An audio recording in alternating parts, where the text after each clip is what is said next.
The Honourable First Member for Pori North, Montailon. Thank you, Mr. Deputy Speaker, sir.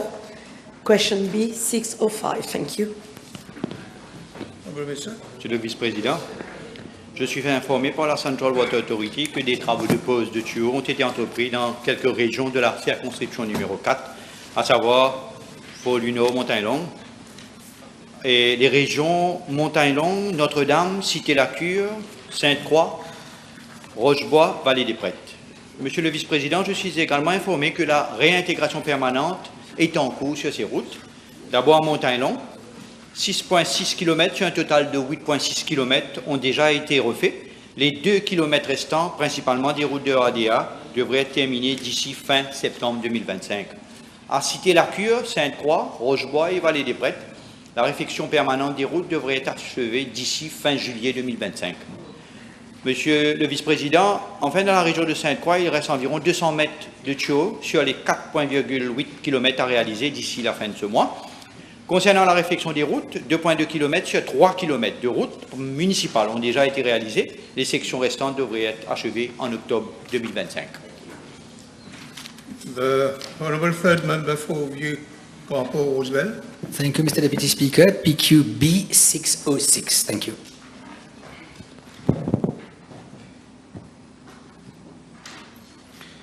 Mr. Deputy Speaker, sir, the Clinic football ground, covering approximately 3,600 square meters, is being upgraded under a contract amounting to 1,725,000 rupees inclusive of VAT. The contract was awarded to Nationale and Son Building Contractor Limited on 10th January 2023. The scope of works includes leveling, compaction, topsoil placement, and cross planting. The initial completion date was set up for 7 August 2023, but was extended to 29 May 2024 due to implementation shortcomings. The District Council of Grand-Port did not accept the works because of defect and requested immediate action. Although the project was finalized in April 2025, further leveling and gross replanting were still required. Subsequently, liquidated damages are being imposed at 2,500 rupees per day to up to a maximum of 10% of the contract value.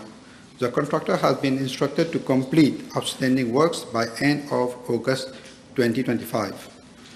As for lighting, the National Development Unit, that is NDU, installed the system during 2020-2021.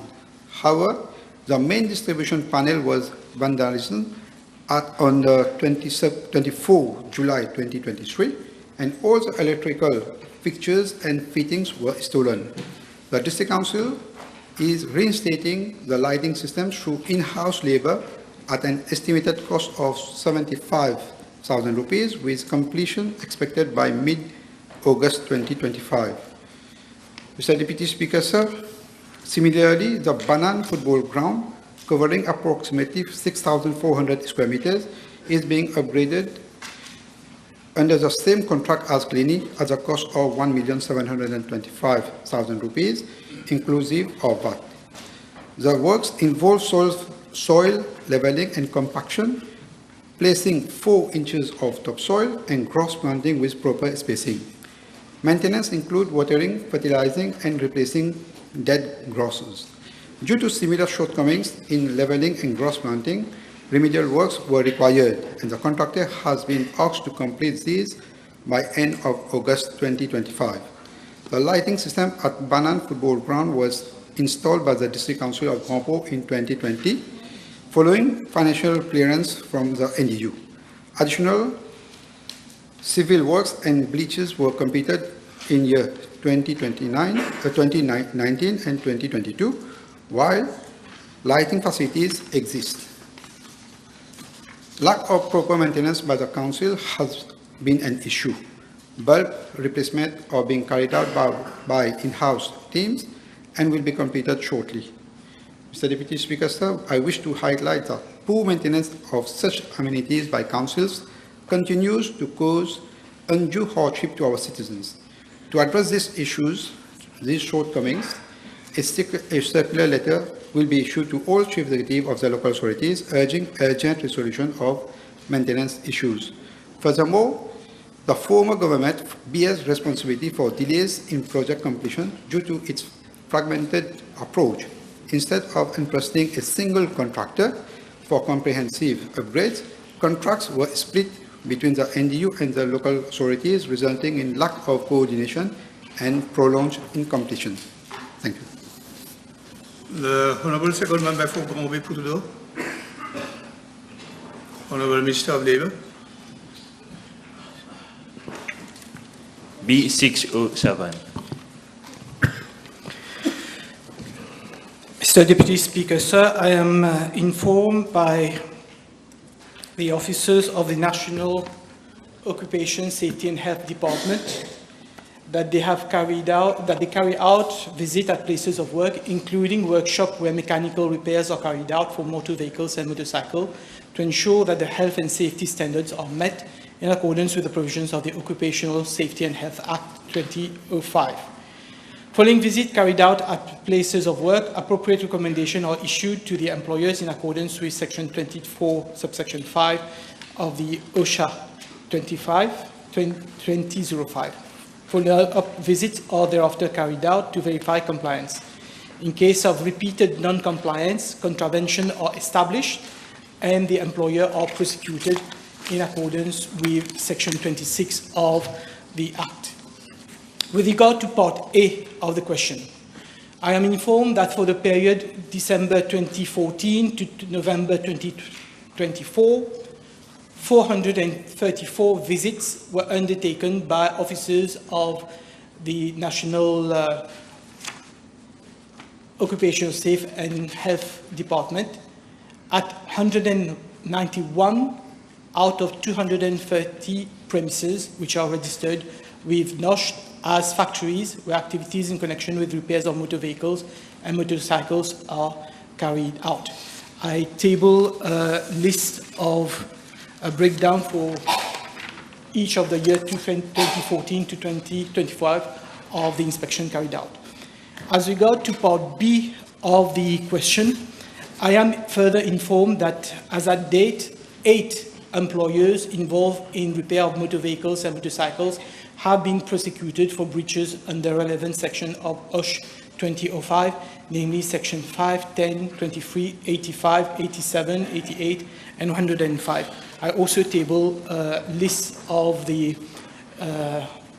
employers who have been sanctioned under the Act. Yes, you have a supplementary question? Thank you, Deputy Speaker, sir. Could the Honourable Minister inform the House what additional measures will be taken to ensure the safety and health of employees in this sector, especially that there has been a significant rise in number of vehicles for the past 10 years?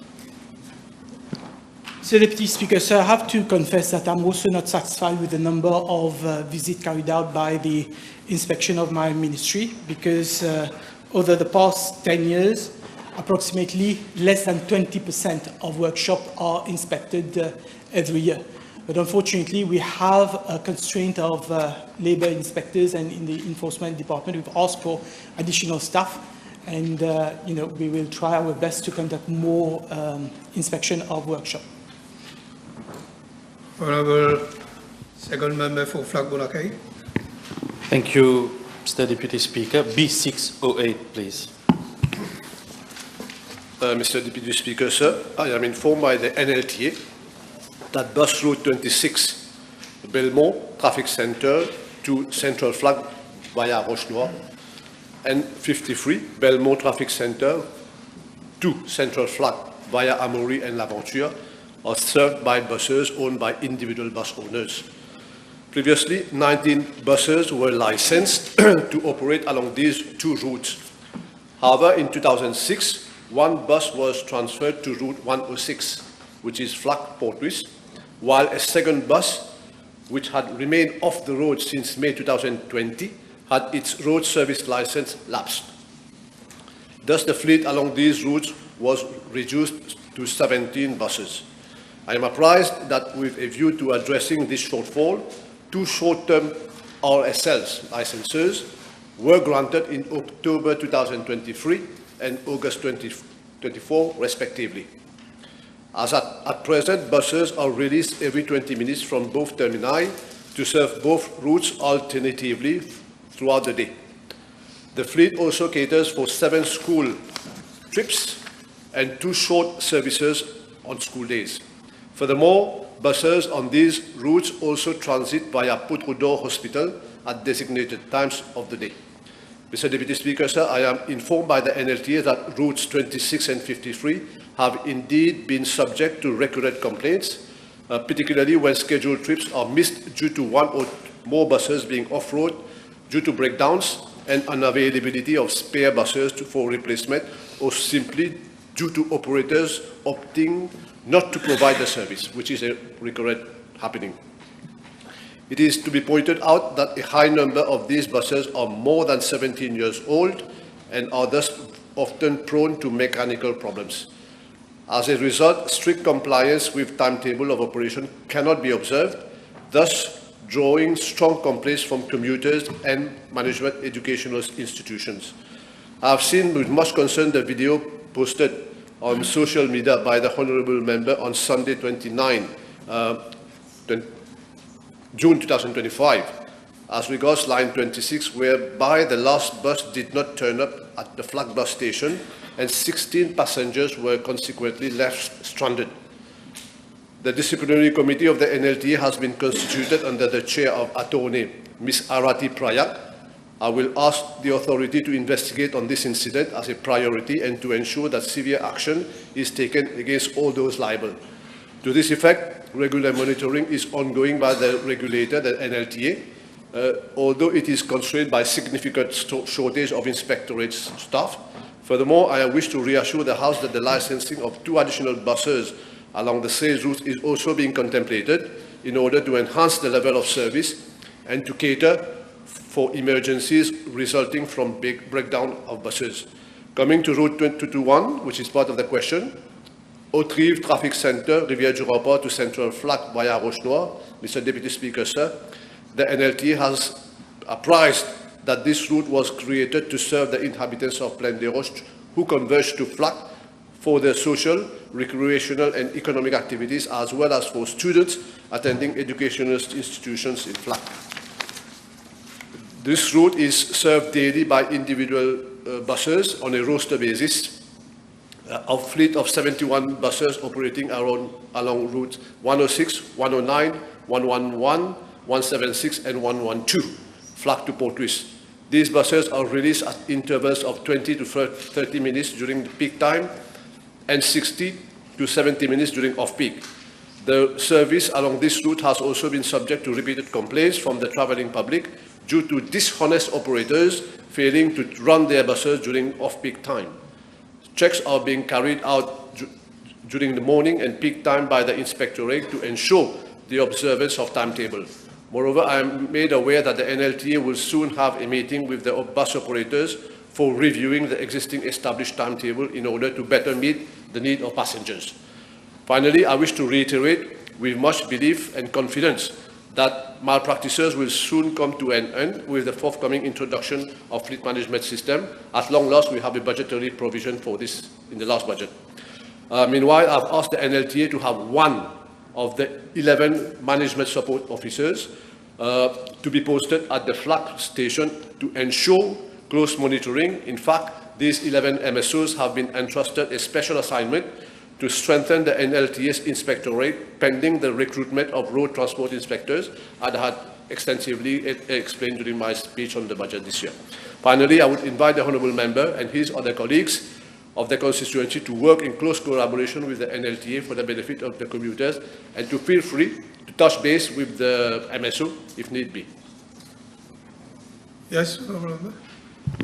Thank you. I thank the Honourable Minister. I will seek your indulgence, Mr. Deputy Speaker, sir, because the problem of line 2653 affects strongly students. One child in 1 month was subject to 14 latenesses, and very often people who live in areas like Poste Lafayette and Débarcadère Poste de Flac miss the first and last bus to their work. The question is, to the Honourable Minister, is that the bus owners also face acute shortage to recruit bus drivers. So can the Honourable Minister please consider the request of allowing the bus industry to recruit foreign bus drivers instead of going through the painful and lengthy work permit process, be prioritized and be eligible to the occupation permit delivered within weeks by the EDB, which will solve the problem, labor problem. We are doing our level best to facilitate. In fact, I just spoke to my colleague. I think it's a question concerning your colleague more than you. But just for the sake of clarity, if the salary is more than 23,000 rupees, this route can be contemplated. Okay. Honourable second member for Belrose-Gadbourne.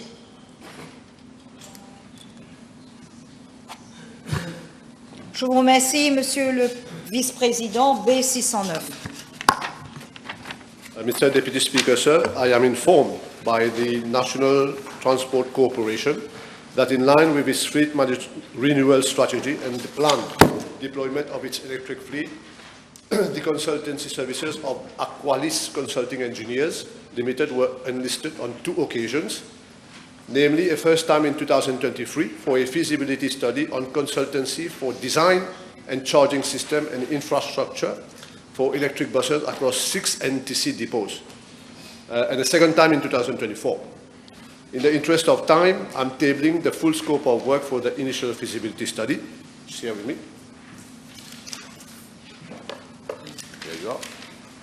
With regard to part B of the question, I wish to inform the House that for the first contract, an invitation for bids was sought by mail on 2nd June 2023 through a restricted bidding exercise from 9 companies.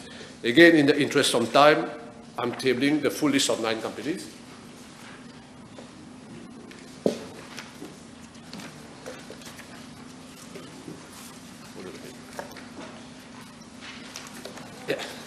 Mr. Deputy Speaker, sir, at time of closing on 15 June 2023, that is 13 days later, only 1 bid was received, which was evaluated and recommended by the Bid Evaluation Committee. The then management submitted its bid to the board of the NTC for approval on 19 June 2023, that is 4 days later. The next day, that is on 20 June 2023, a letter of award was subsequently issued to Aqualis Consulting Engineers Company Limited for the sum of 1.725 million rupees, VAT inclusive. I am informed that this 18 days it took to invite for bids, evaluate, approve and award is a record indeed at the NTC for procurement of such nature. The House may wish to note that works as per above contract was deemed completed by the then management of the NTC, and payment was effected to Aqualis Consulting Engineers on 7 September 2023, that is some 2 months later. As regards the second contract, I am informed that following the recommendations of the then management, the NTC board approved on 29 July 2024 that for continuity of consultancy services, Aqualis Consulting Engineers Company Limited be resorted inter alia for additional services in respect of preparation of bidding documents, quantity surveying services, evaluation of bids, and commissioning of works for the setting up of charging infrastructure for electric buses. At that date, a sum of 225,000 rupees have been paid to the consultant for the second contract out of a total of 685,000 rupees, which I am informed was the ceiling provided under the procurement laws for extension of contract. Mr. Deputy Speaker, sir, with regard to part B of the question, for the first contract, I am informed that the conditions were as per the letter of award. For the second contract, I am informed by the NTC that the second order bearing number 83-275 was issued on 23rd August 2024 to Aqualis Consulting Engineers Company Limited to carry out consultancy services as per quoted price of 685,000 rupees. Mr. Deputy Speaker, sir, as regards the Honourable Member's specific question on terms and conditions I'm afraid I cannot possibly provide any more details as I'm informed, but that the then management under former General Manager, Mr. Rao Rama, did not sign any contract with the said consultant for the extension, that is the second one, extension. Mr. Deputy Speaker, sir, because of this awkward situation of the NTC inherited from Mr. Rama, there is today a problematic situation where the design of Aqualis Consulting Engineers Company Limited, and that being proposed by the contractor appointed by the Indian side, which is Swiss Mobility from India, are not attuned and because they diverge. This has led to a huge delay in the process to the point that I had to chair a meeting on 3rd July 2025, during which I had given an ultimatum to Aqualis Consulting Engineers Company Limited to complete his part of the contract, that is the extension that was awarded on a mere service order.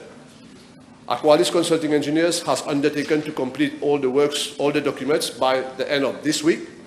As a last note, this delay has already caused a setback in the operations of the 100 electric buses by the National Transport Corporation. Thank you. Yes, one supplementary. So important, Mr. Deputy Speaker. I thank you very much, Mr. Deputy Speaker. It would appear that the extension of the original contract deviates seriously from the good governance practices. Your question. Will the Minister inform the House, clarify how the NTC intends to proceed without a proper signed contract outlining the terms and conditions? Thank you.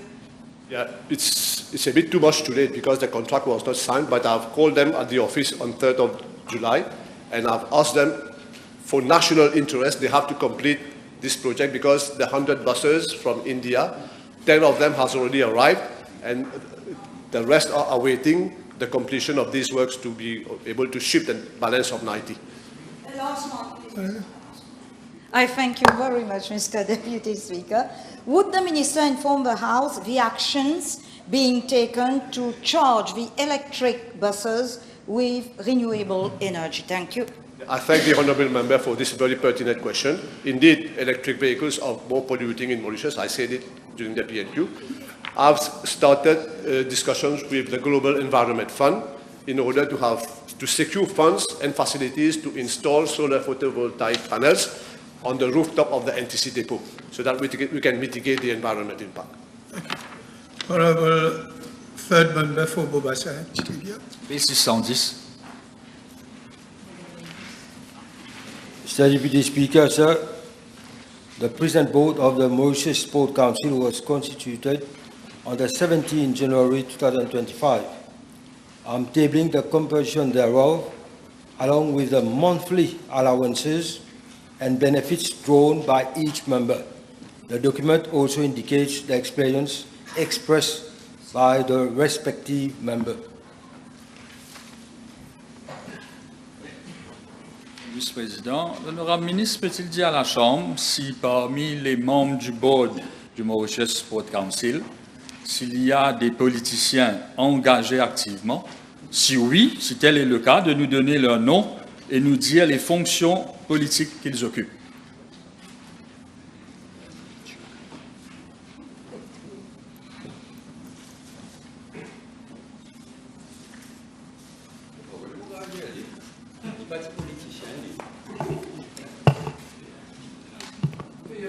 Yes, if you want to know, if you want, could you listen?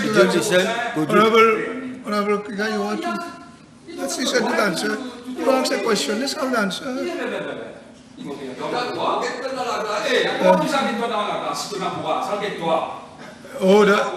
Honourable Kiga?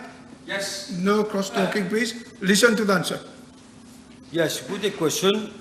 The chairman appointed by the minister, Mr. Iqbal Kalkacha, chairperson of Mauritius Sport Council, he is an active politician, yes. Monsieur le vice-président, la SportSAP interdit aux dirigeants de fédération de faire de la politique active. Le ministre peut-il dire à la Chambre pourquoi cette règle n'est pas applicable dans le cas du Mauritius Sport Council, où justement, ils viennent le dire, siège M. Kalkatia, qui occupe la présidence? Peut-on savoir? On est en train de politiser le sport. What's your question?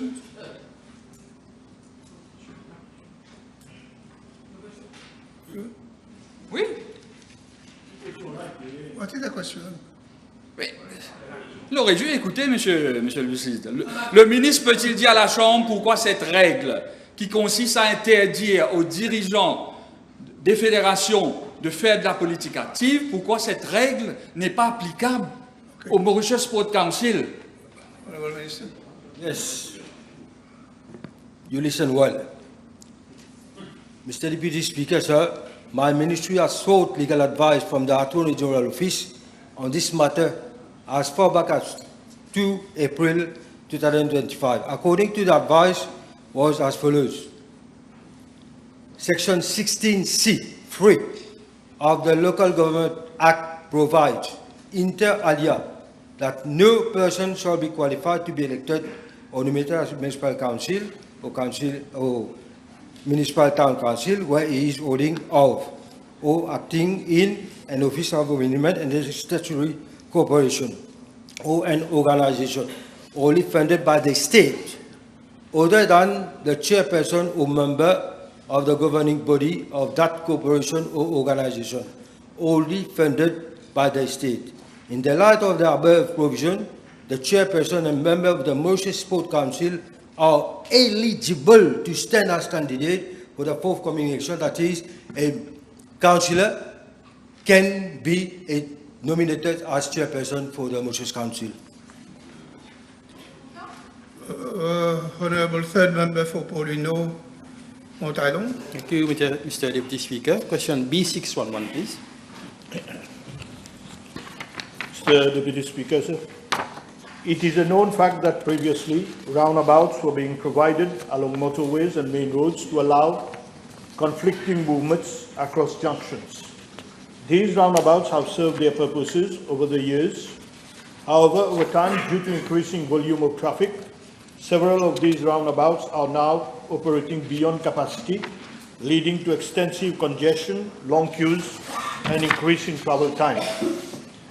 Accordingly, the Road Development Authority, in line with the present policy to replace roundabouts and junctions with flyovers or grade-separated junctions and interchanges, has identified a list of roundabouts which have reached a critical stage and needful is being done to replace them in a phased manner. It should be highlighted that many developed countries do not have roundabouts along their highways, motorways. I'm informed by the RDA that a traffic analysis survey, including an assessment of the volume of traffic and turning movement of vehicles at roundabouts, is normally carried out, on the basis of which a decision is taken as to whether the roundabout warrants any upgrading. Mr. Deputy Speaker, I'm informed by the RDA that as at date, 6 roundabouts have already been replaced by grade-separated junctions or flyovers, namely at Kédé, Wouton, Saint-Pierre Bypass, Terre Rouge on motorway M2, motorway M1 at La Vigie, and interchange construction and improvements along M3, A14 corridor at Eben. Additionally, the RDA has identified 4 more projects which are currently at preliminary stage, namely flyover at Kanfouko, flyover on motorway M2 at Bejutombo roundabout, Rochebois, flyover on motorway M1 at Swami Vivekananda Avenue, Kuopip, and flyover on motorway M1 at Nouvelle-France. These projects are expected to be implemented in the coming financial years. Mr. Deputy Speaker, with regard to part A of the question, I am informed that the scope of works for the grade-separated junctions and flyovers generally involves technical surveys and investigations, rerouting and protection of existing services, relocation of monuments, design and construction of the flyover with provision of at-grade slip lanes, construction and upgrading of drainage and retaining structures. With your permission, I am tabling the details regarding parts A, B, and C of the question.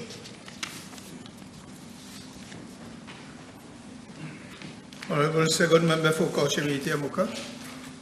Thank you, Mr. Deputy Speaker. Question B612, please.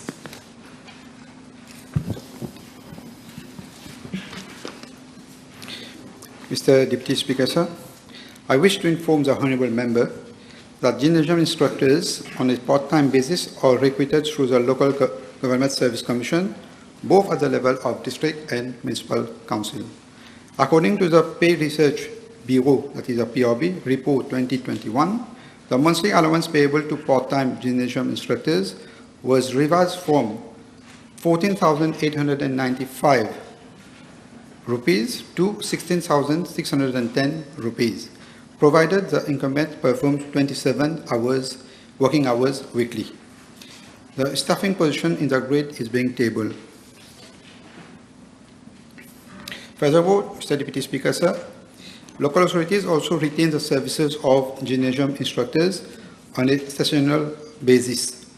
The instructors are enlisted through an expression of interest with sessional arrangement typically for duration ranging from 1.5 hours to 2 hours. Following the publication of the Pay Research Bureau report 2021, and further to requests made by the local authorities, the Ministry of Public Service and Administrative Reforms was approached to revise the quantum of allowance payable to instructors of yoga, Zumba, self-defense, and gym, enlisted in the sessional basis.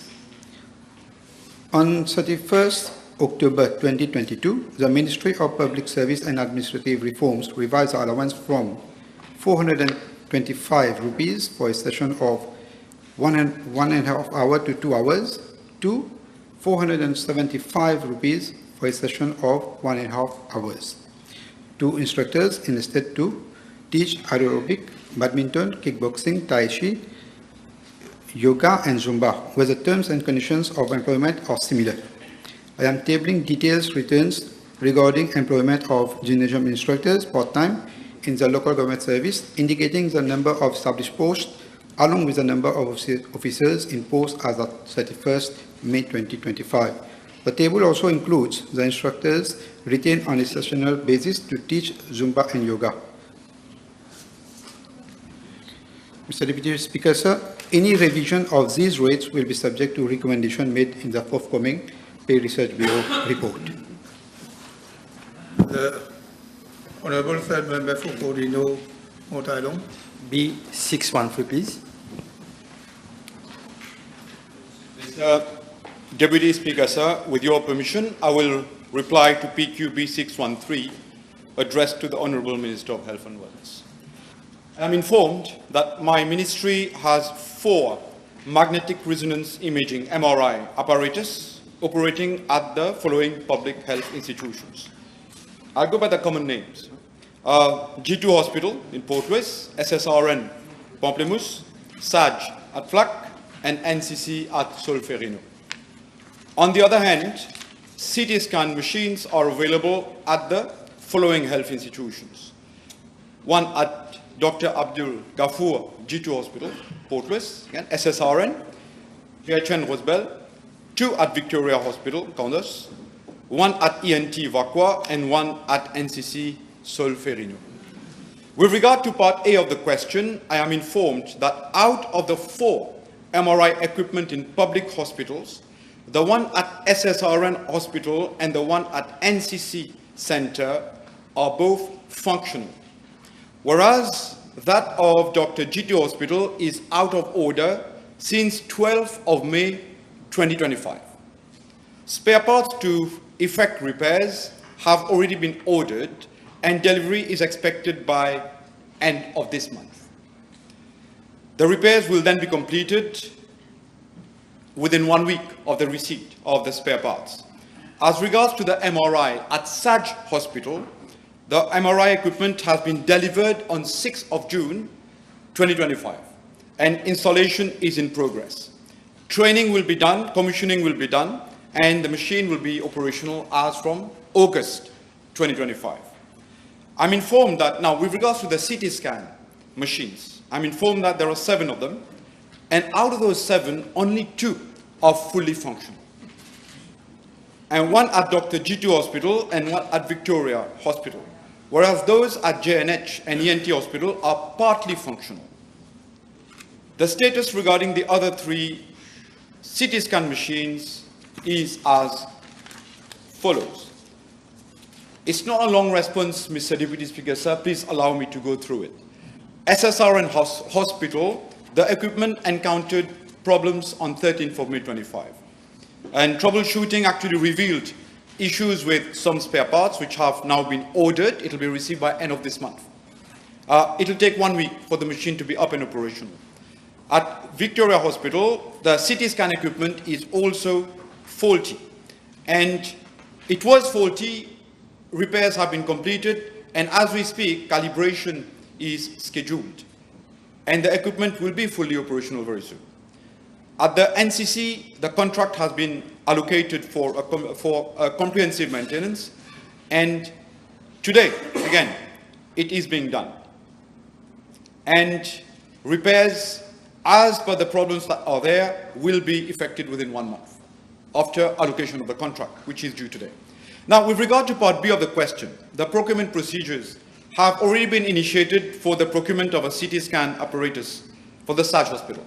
And procurement here, Mr. Deputy Speaker, sir, is transparent. It is not being done as it used to be done under the MSM regime.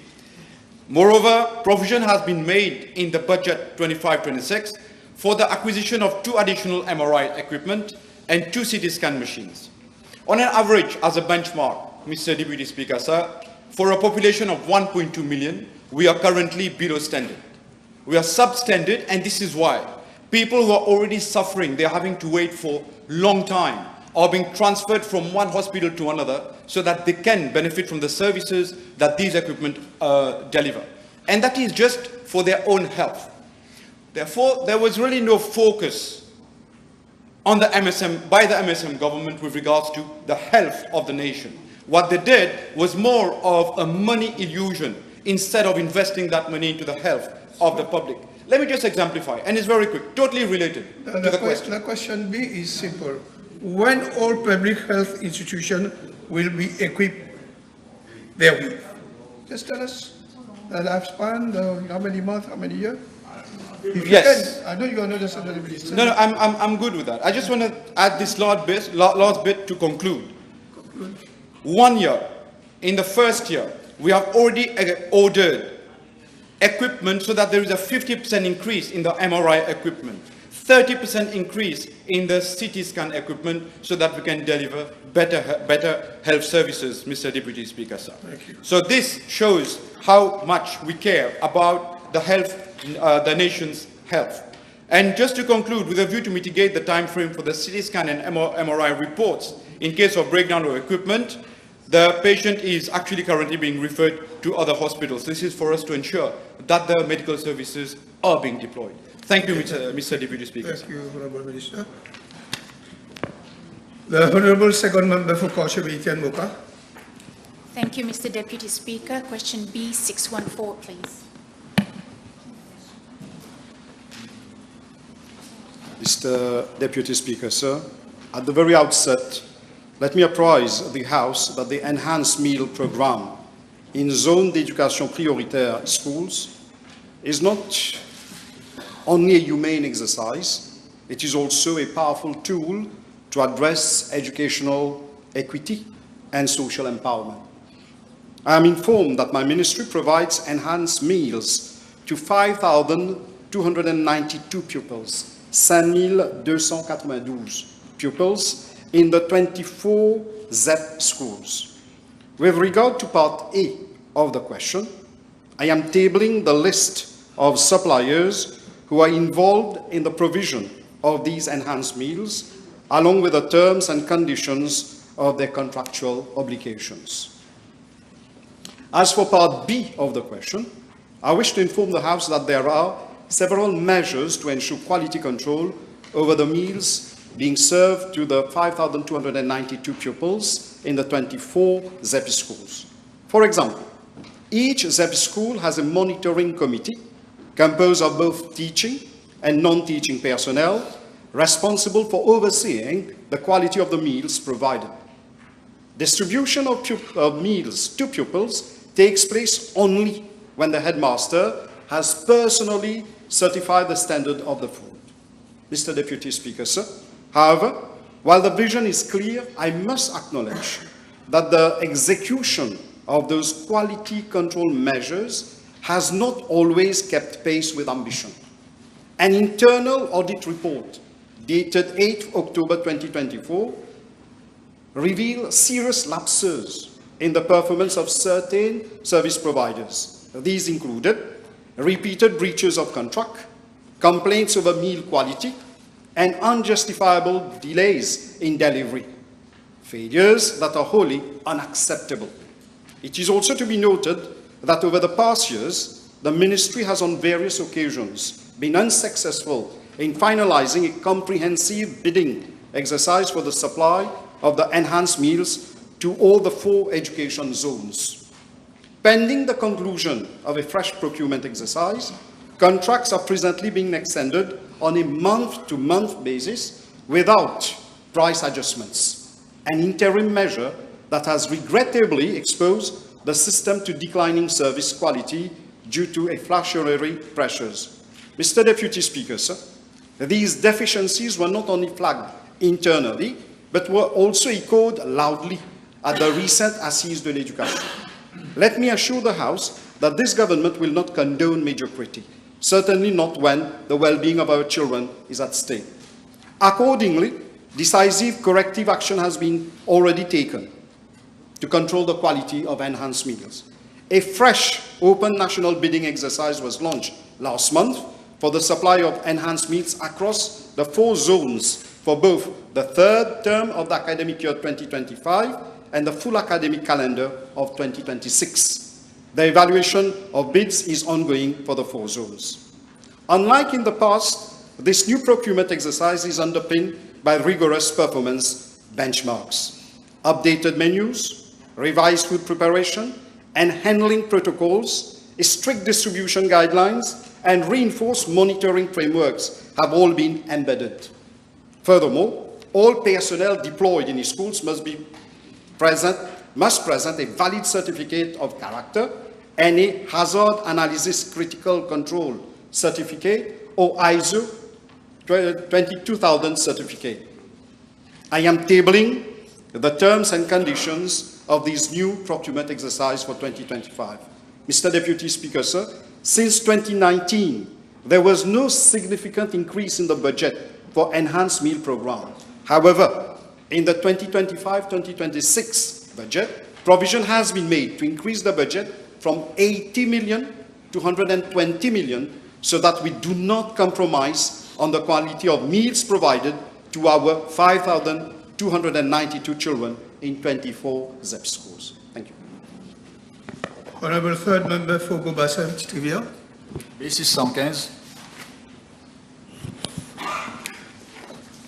Mr. Deputy Speaker, sir, at the outset, I wish to inform the Honourable Member and the House that my ministry is not responsible for processing permits or granting clearances for the holding of public concerts by event organizers and artists.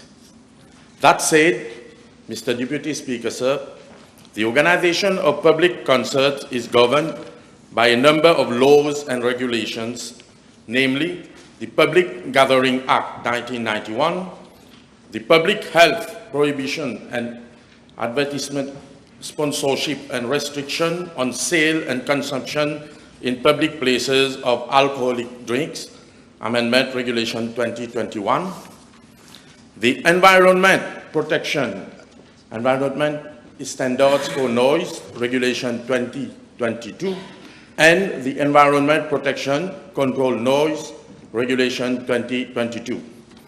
Clearance is issued solely by the Commissioner of Police upon an application submitted at least 7 days prior to the event with supporting approvals from relevant authorities, including the local authority, the beach authority, if applicable, the fire services, the Ministry of Health and Wellness, and the Mauritius Society of Authors.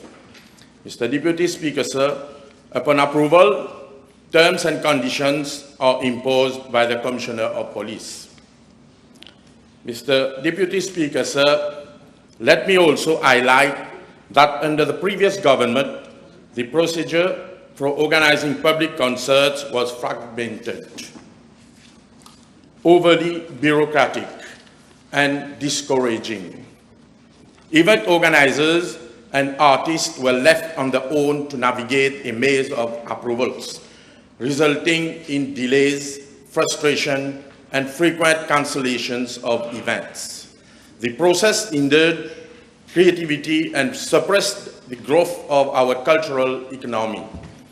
Thankfully, under the visionary leadership of the Honorable Prime Minister, Dr. Navin Chandra Ramgoolam, this government is committed to bring things differently.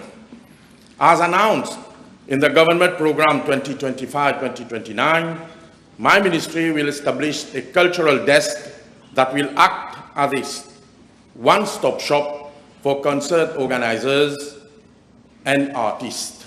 This new structure will be equipped with a dedicated online platform interlinking all relevant authorities, thereby simplifying the application process, providing step-by-step guidance on legal and regulatory requirements, helping applicants compile necessary documents, and coordinating with a relevant institution to minimize delays and eliminate red tape.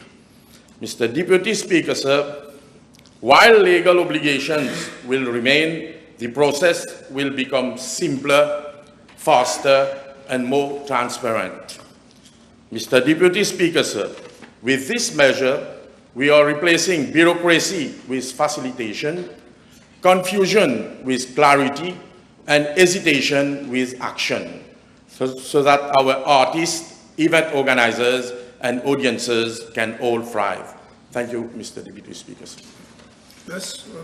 Monsieur le vice-président, l'honorable ministre peut-il dire à la Chambre quels sont les lieux qui ont été identifiés pour la tenue des concerts?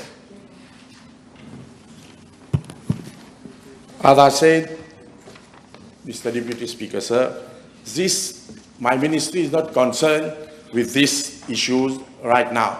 Just after we establish the cultural desk, then afterward I can tell you what you are going to do. Thank you.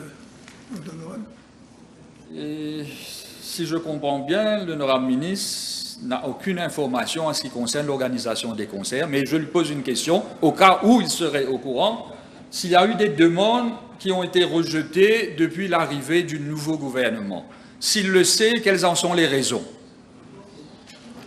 As I said, I don't know, because this Commissioner of doesn't Police come to my ministry. You have said that. Thank you.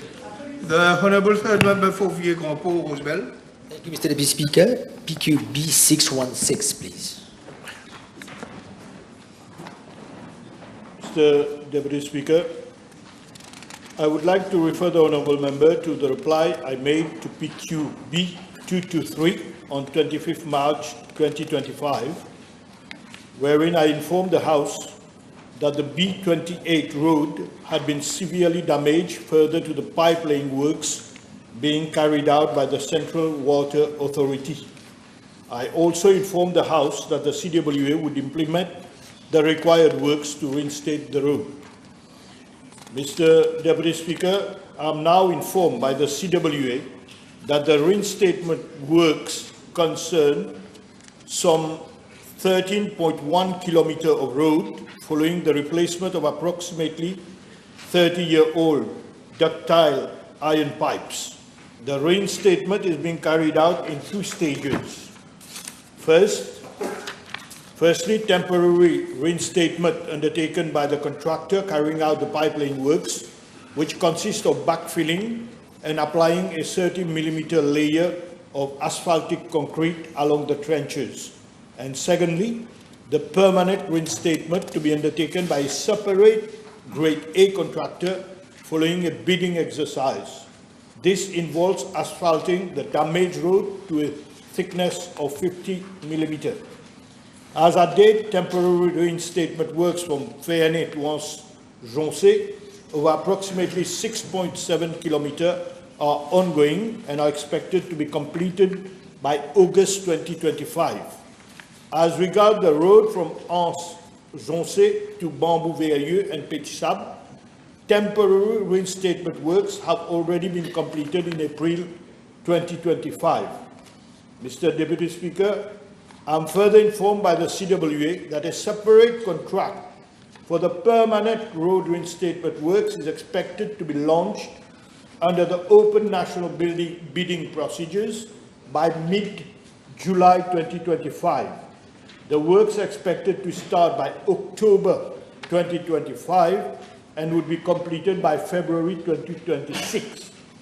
Additionally, provisions have been made under the current financial year to carry out the permanent road reinstatement works from Ferney to Petit-Sable.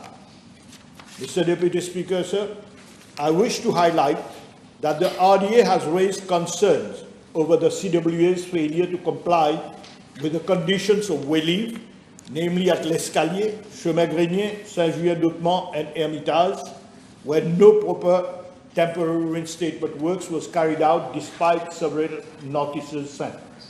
According to the RDA, the practice of awarding separate contracts for pipelaying and permanent road reinstatement results in significant delays, adversely affecting road users due to insufficient temporary restoration.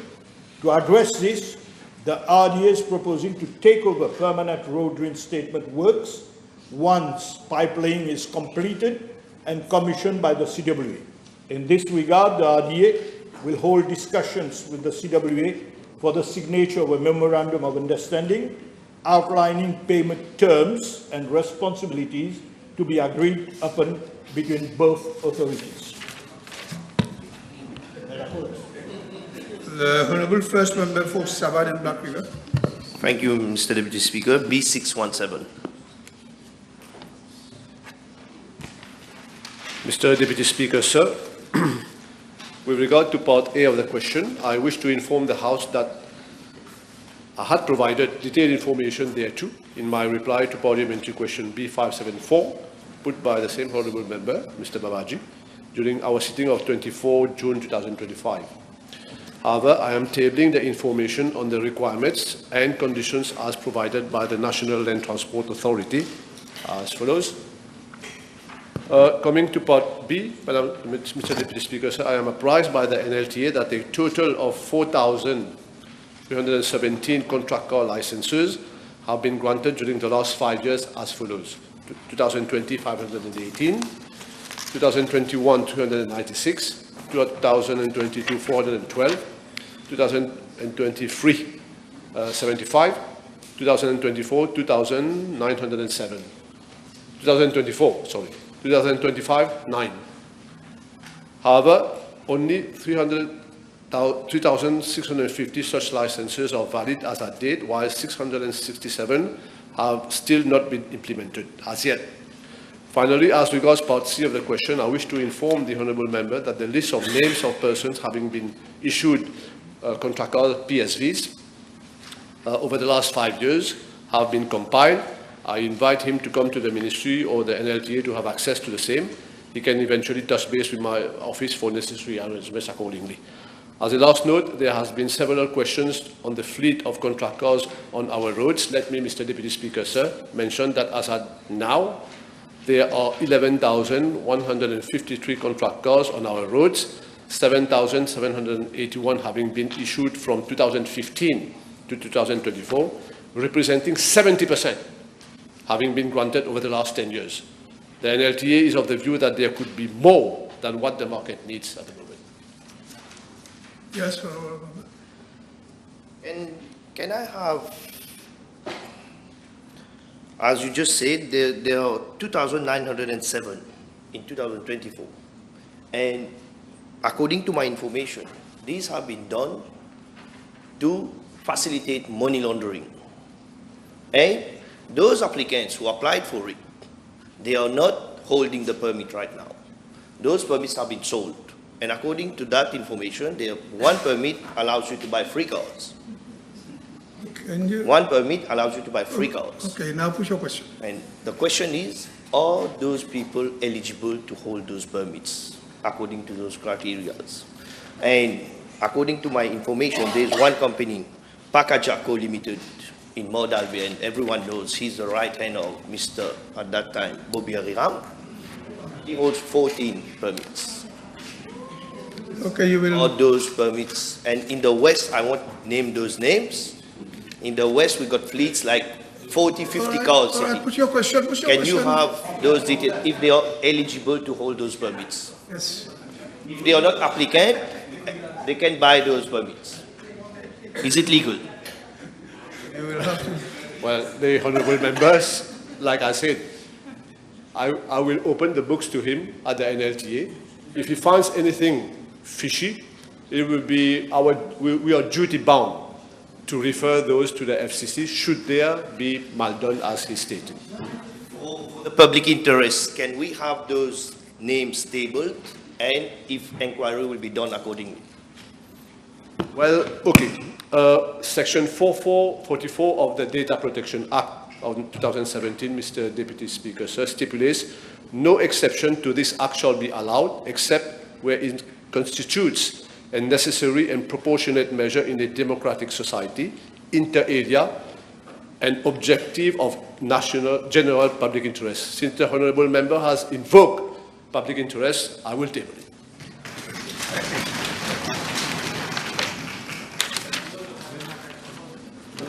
The Honorable First Member for Pito.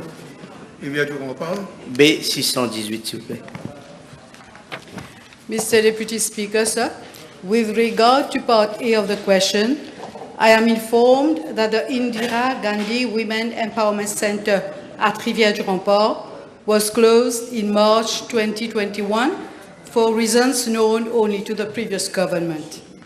With regard to Part B of the question, in view of financial constraints, I wish to inform the House that priority is being given to reopen and operate women empowerment centers in government-owned buildings. With regard to Rivière du Rempart, actions have already been initiated to find a solution so that women of the region are not penalized. Yes,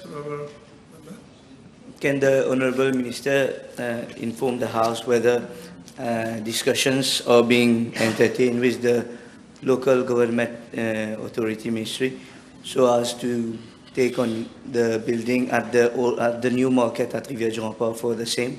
Thank you. Yes, sir. thank you. The Honorable First Member for Port North Montalon. B619, merci. Mr. Deputy Speaker, the scheduling of sport events comprising leagues or other specific competition rests solely with sports federation, which are autonomous bodies. This principle applies to all sport federations operating within the Republic of Mauritius.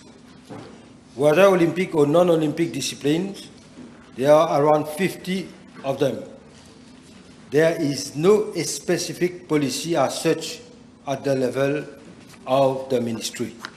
In respect of football competition specifically, I'm informed that the fixtures and venues for the season, which comprises the Super League, the Republic Cup, and the MFA Cup, are drawn by the Mauritius Football Association prior to the start thereof. Thereafter, the MFA makes appropriate bookings with the Mauritius Sport Council, and the latter puts its stadium at the disposal of the MFA, subject to certain conditions.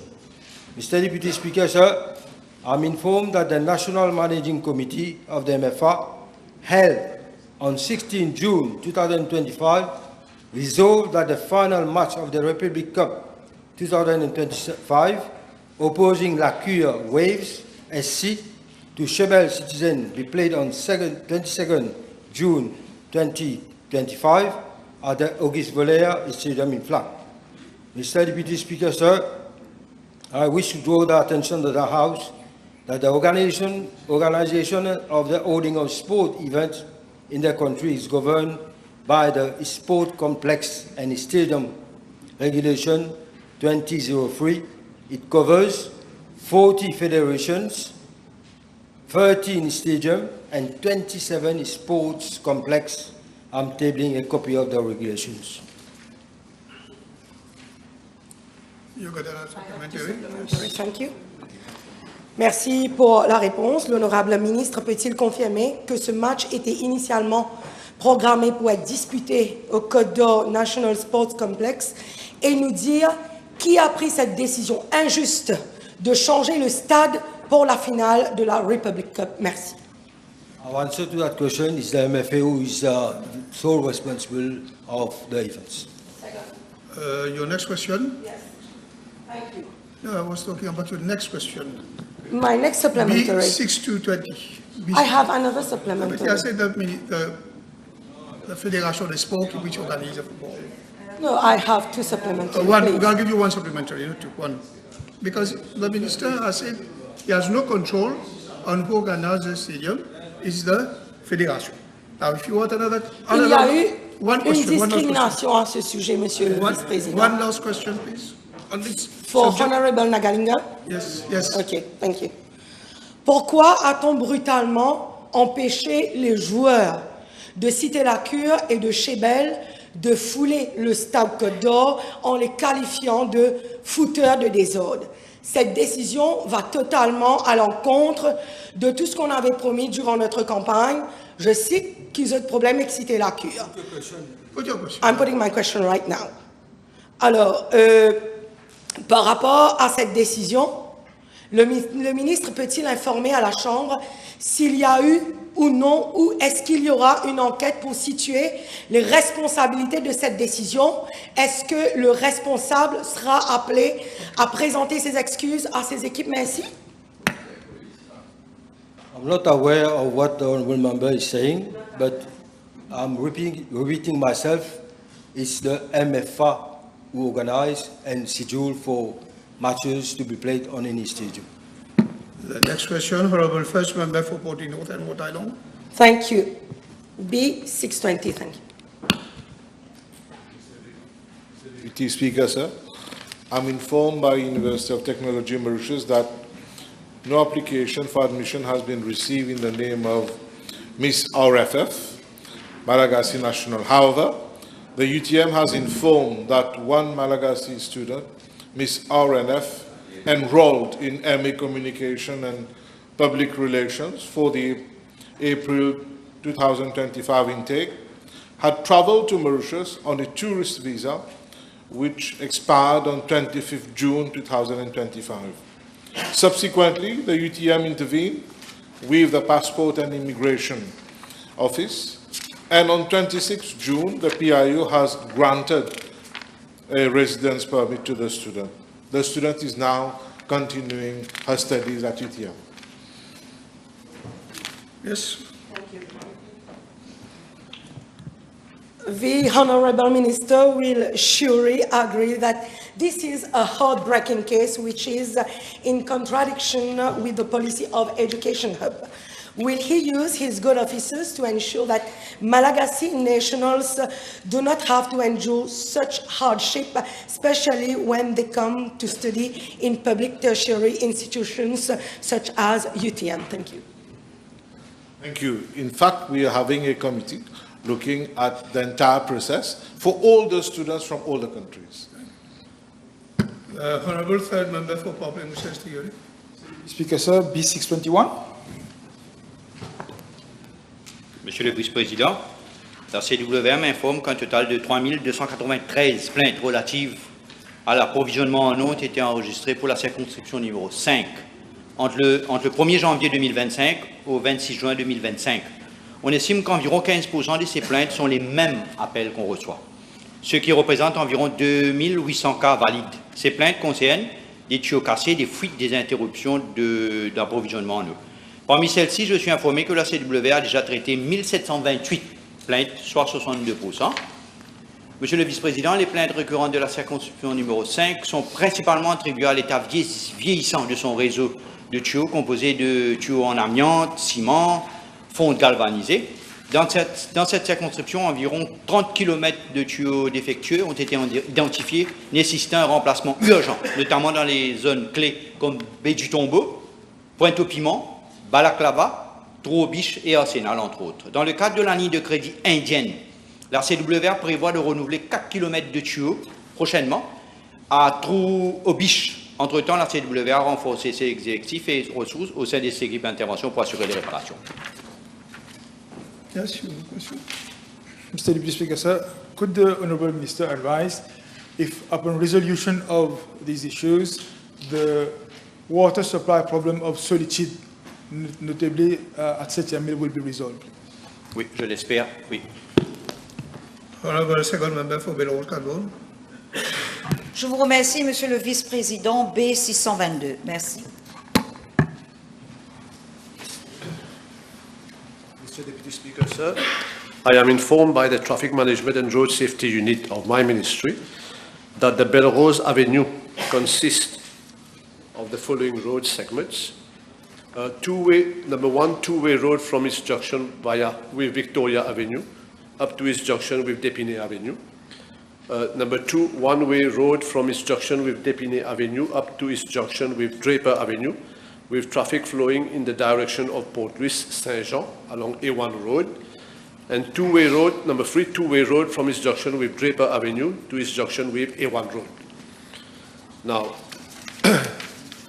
the whole stretch of Belrose Avenue up to its junction with the A1 Road, that is a one-way stretch, is built up on both sides with high pedestrian activity irrespective of timing, within or beyond peak school hours and holidays. Also, there are many educational institutions along the one-way segment of Belrose Avenue, namely Gaëtan State College, Béchou-Madou Government School, and Royal Rock School. Two-speed traffic calming devices have been installed along Belrose Avenue in front of Gaëtan State College. All road markings and traffic signs associated with the traffic calming devices have been designed, taking into consideration the one-way traffic flow. Mr. Deputy Speaker, sir, I am further informed by the TRMSU that the width of the one-way segment of Belrose Avenue varies from 4.5 meters to 5.3 meters, with the presence of footpath on one side of the road. Due to the narrowness of Belrose Avenue along this stretch, it is not adequate to cater for a two-way traffic and warrants that it remains a one-way traffic, because you need at least 5 meters for two-way traffic to flow. Mr. Deputy Speaker, sir, additionally, it is worth mentioning that it is not recommended to convert Belrose Avenue from its junction with Dépinay Avenue up to its junction with Draper Avenue, because it is not practical to adjust on a daily basis the road markings and traffic signs associated with the traffic calming measures to cater for the temporary two-way traffic movements. The one-way segment of Belrose Avenue may, however, be permanently converted into a two-way traffic, provided land is acquired by the Highway Authority, namely the Municipal Council of Catobon in this case, for subsequent widening of the road where necessary. The sworn land surveyor of the TRMSU has already surveyed Belrose Avenue, highlighting all existing features.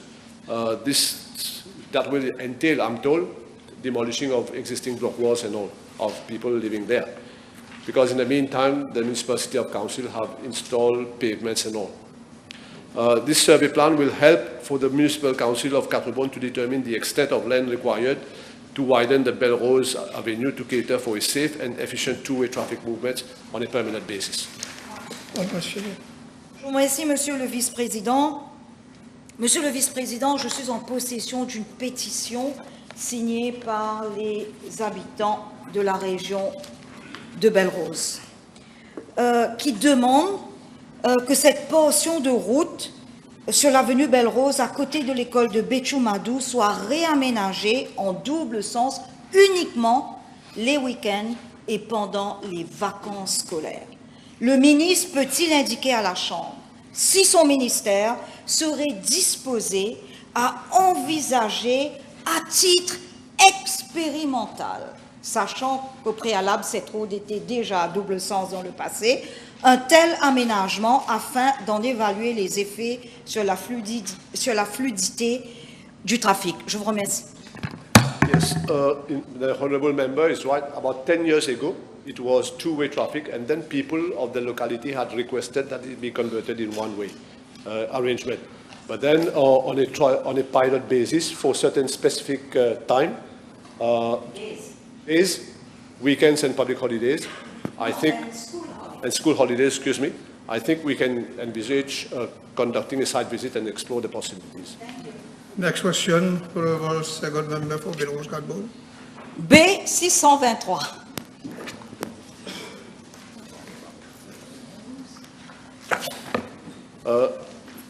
Mr. Deputy Speaker, sir, I am informed by the Road Development Authority. The question is whether I can check with the Road Development Authority. Road Development Authority is under the aegis of my colleague, the Minister of National Infrastructure.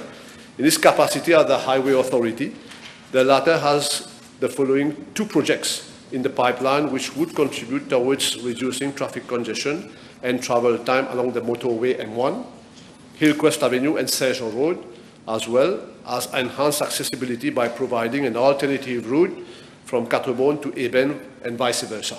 Number one, construction of a link road between motorway M1 at Hillcrest and motorway M3 at Triano.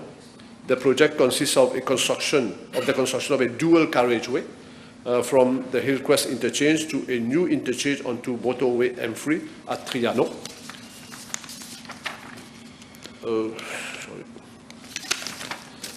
Number two is construction of the Pellegrin-Triano link road. The link road comprises of the construction of a single carriageway of approximately 150 meters long from motorway M3 to Petit-Camp Branch Road. It will eventually connect the newly constructed Dumbbell Junction on motorway M3 to developments in Triano for improved connectivity. Mr. Deputy Speaker, sir, I am further informed by the TRMSU of my ministry that despite the construction of a great separated junction in August 2021 by the previous regime at the cost of 276 million rupees excluding VAT, Hillcrest Road in Sognak continues to suffer from severe traffic congestion, particularly during morning peak hours. This is not just an inconvenience, it is a significant impediment to daily commuters and overall traffic flow in the region. The TRMSU has identified two main impediments. Number one, the signalized intersection at Tulips Avenue interrupting flow on Hillcrest, which were installed by the Road Development Authority during the upgrading works at Hillcrest Road. Number two, a dangerously inadequate motorway acceleration lane, very short in fact, that forces police to manually meter traffic, causing severe queues to spill back into Hillcrest. Mr. Deputy Speaker, sir, even with, in fact I've made a visit there before on request of my honourable colleagues and yourself. Mr. Deputy Speaker, sir, even with the great separation, traffic on Hillcrest Road is not free-flowing. In fact, the traffic lights at the junction with Tulip Avenue are the primary cause of this interruption. Every time the lights turn red, traffic stops and queues quickly build up. Therefore, during peak time, the intersection simply cannot handle the volume, leading to frustrating delays and congestion that stretch far beyond the traffic lights themselves. Mr. Deputy Speaker, sir, the most arguably critical issue is the acceleration lane that was constructed in 2021 by the previous regime for joining the motorway is simply too short, around 75 meters, and it is therefore very unsafe. The recommended acceleration lane on motorways should be at least 150 meters long for vehicles to gather cruising speed. Drivers can't safely merge into fast-moving traffic, motorway traffic without sufficient space to accelerate. This dangerous design flaw forces our police officers to step in during peak hours, acting as manual meter, as I said just now. They have to hold back vehicles, releasing them in small batches to prevent accidents. While this ensures safety, it severely limits how many cars can get into the motorway. Long queues from on the ramp extending all the way back onto Hillcrest Road. This spillback directly chokes Hillcrest Road, making the congestion even worse. especially around the Tulip Avenue intersection. Mr. Deputy Speaker, sir, according to TRMSU, consideration should be given for linking the Hillcrest roundabout to motorway with motorway M3 through an internal road network of Petit-Camp-Pellegrin and also linking Marbella Road with Hillcrest roundabout. Lastly, this will provide an additional alternative route for traffic along Hillcrest Road to proceed in the region of Triano to join motorway M3 to ultimately proceed towards the Cyber City and Port Louis or the north of the island. Motorway linking Marbella Road with Hillcrest roundabout will also contribute to decrease the traffic loading at Saint-Jean interchange, as traffic generated by 3 malls will have an alternative route toward Catobone and ultimately motorway M1 through Hillcrest roundabout. The Road Development Authority should include this project in the road decongestion program. Just one question, I hope. Non, I promise.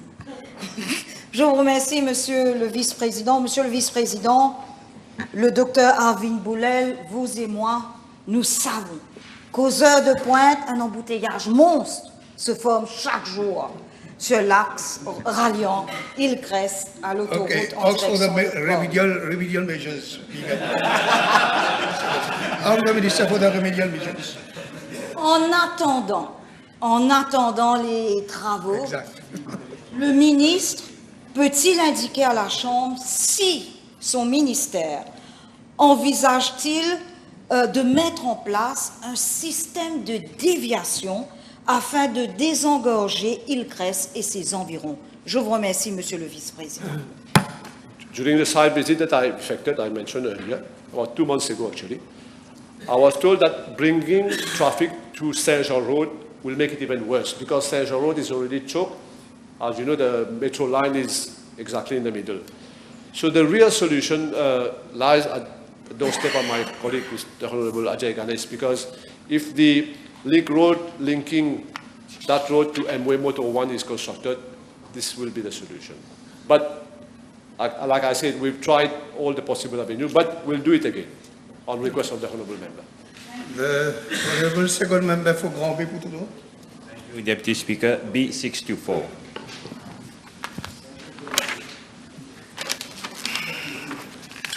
Mr. Deputy Speaker, sir, I wish to inform the House that the National Pension Fund was established under Section 37 of the National Pensions Act 1976 and is administered by the Ministry of Social Security.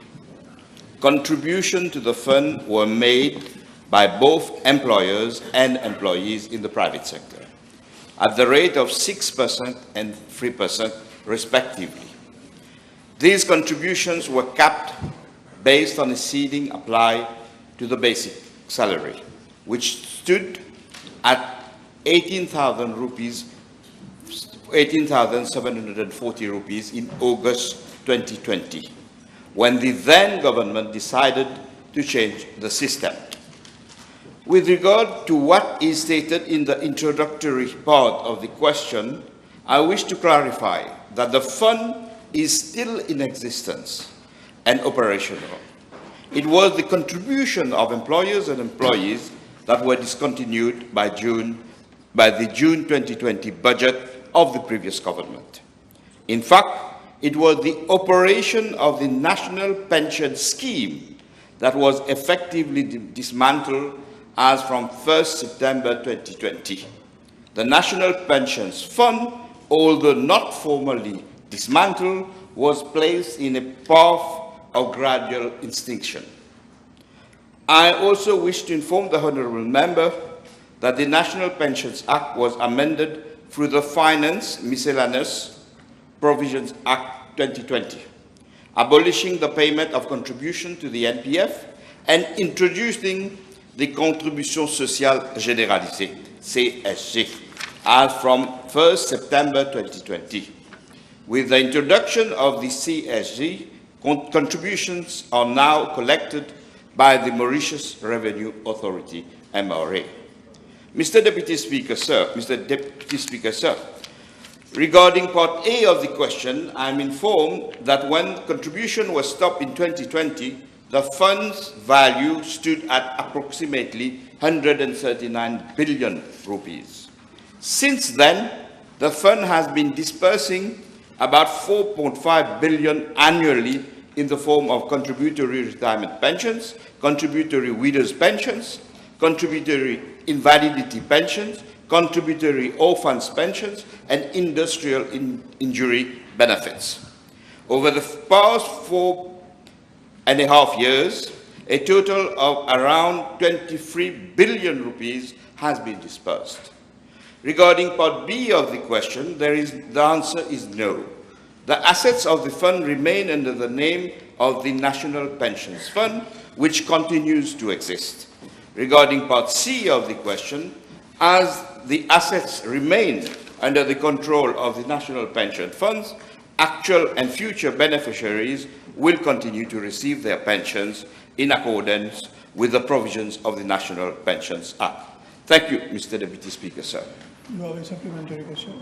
Thank you, Deputy Speaker, sir. Can the Honourable Minister provide or even table further information and facts on the decision of the former government to stop NPF contribution in 2020? Thank you.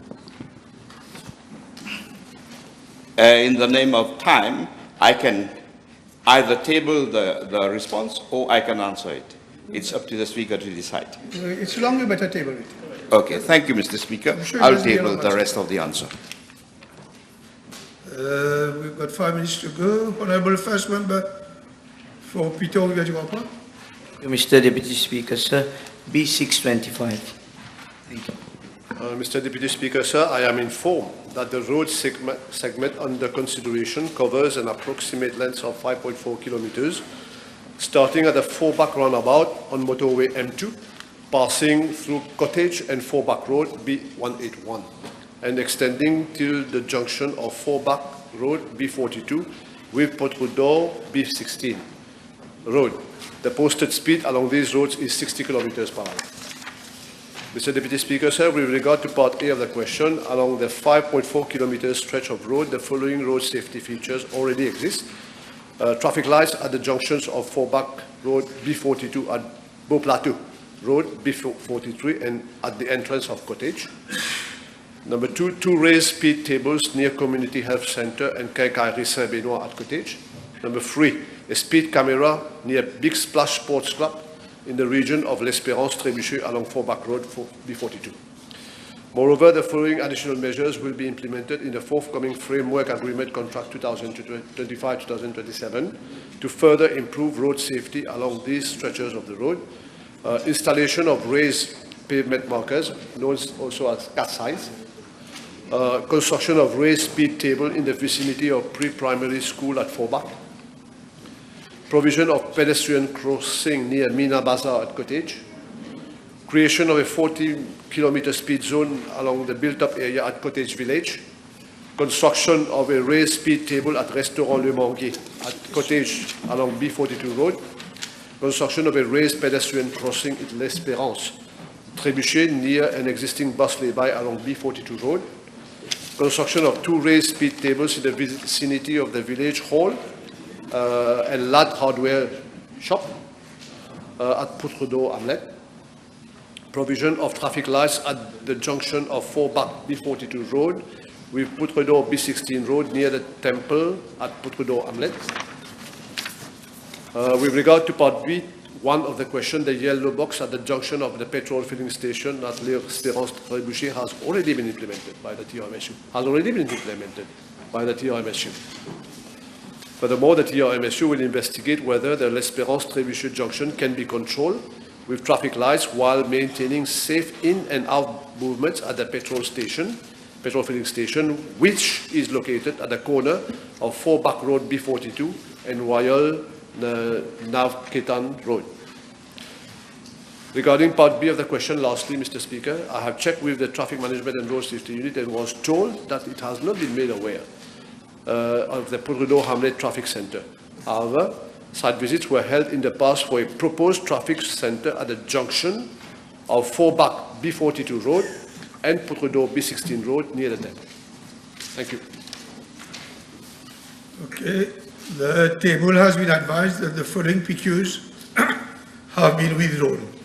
B634, B640, B633, B629, B636, B628, B627, B630, B631.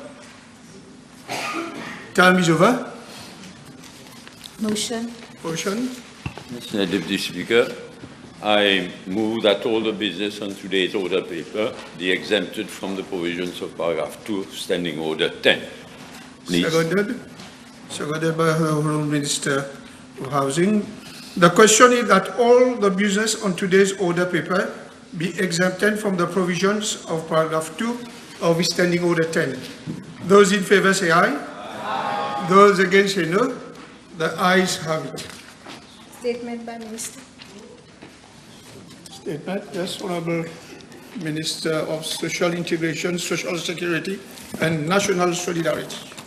Mr. Deputy Speaker, sir, with your permission, I wish to make a statement on the proposed review of the invalidity pension system, following the one made by the Honourable Prime Minister at the last sitting of the National Assembly on income support, invalidity pension reform, and the setting up of a committee of experts on the pension system and the revamping of the National Pensions Fund, NPF. Mr. Deputy Speaker, sir, in its government programme 2025 to 2029, A Bridge to the Future, this government committed to implementing fundamental structural reforms aimed at creating a more inclusive society. For persons living with disabilities, one of the most vulnerable segments of our population. It is imperative that our public policies reflect our commitment to providing them with the support they rightfully deserve. As for the proposed constitutional amendment on the inclusion of disability as a criteria for non-discrimination, same will be considered by the forthcoming Constitutional Review Committee. In regard to the invalid basic pension BIP, it is important to note that it is currently accessible to individuals below the age of 50, provided they are certified to have a disability of 60% or above. With the present ongoing reform of the basic retirement pension, BRP, the eligibility age for the invalid's basic pension will be extended from 60 to 65. It is estimated that approximately 1,500 additional persons will benefit from the invalid's basic pension for each year between the ages of 60 and 65. In parallel, and in addition to this measure, government is undertaking a comprehensive review of the entire invalidity pension determination system in Mauritius. The current system is outdated and in need of reform to provide a more human and inclusive approach. I attended the Global Disability Summit held in Berlin on the 2nd and 3rd April 2025 with the main objective of gaining insights of international best practices and the evolving global approach to disability-related public policies. One of the main takeaways from the summit is that the Republic of Mauritius is lagging behind in the way disability assessment are conducted. Presently, disability assessment in Mauritius is based solely on a person's medical condition and typically on a single condition. This approach disadvantages individuals suffering from multiple medical conditions as it excludes and it also excludes the consideration of social and factional factors. We are therefore proposing to transition to a hybrid model wherein a person's disability to function in a daily life, for example, his capacity to travel, feed himself, herself, or solve problems independently would be evaluated. Additionally, instead of limiting assessment to a person's single medical condition, multiple ones will be considered. We are also proposing to move away from the current all or nothing model of financial support. Presently, only individuals assessed with a disability of 60% or more qualify for the full invalid basic pension of 15,000 rupees per month. And those assessed below the 60% threshold often receive no support or a limited meager disability allowance of 2,500 rupees. Therefore, we are proposing to introduce a graduated support model whereby individuals with a disability of less than 60% will receive some form of financial assistance. Furthermore, my ministry will also be working towards the implementation of specific assessment models for children with disabilities, recognizing that the needs differ from those of adults. We are actually proposing to take rare diseases as a functional factor for assessment. Another proposed major reform will be a revamp of the assessment panels. At present, the responsibility to assess and determine eligibility for the pension lies with the medical board, usually composed of 2 general practitioners. We are proposing to introduce a multidisciplinary panel that will include medical specialists, psychologists, occupational therapists, trauma therapists, and others.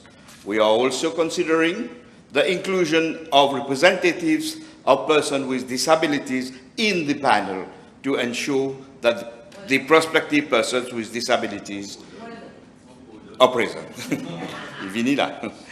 After all, the global guiding principle for the rights of persons with disabilities is nothing about us without us.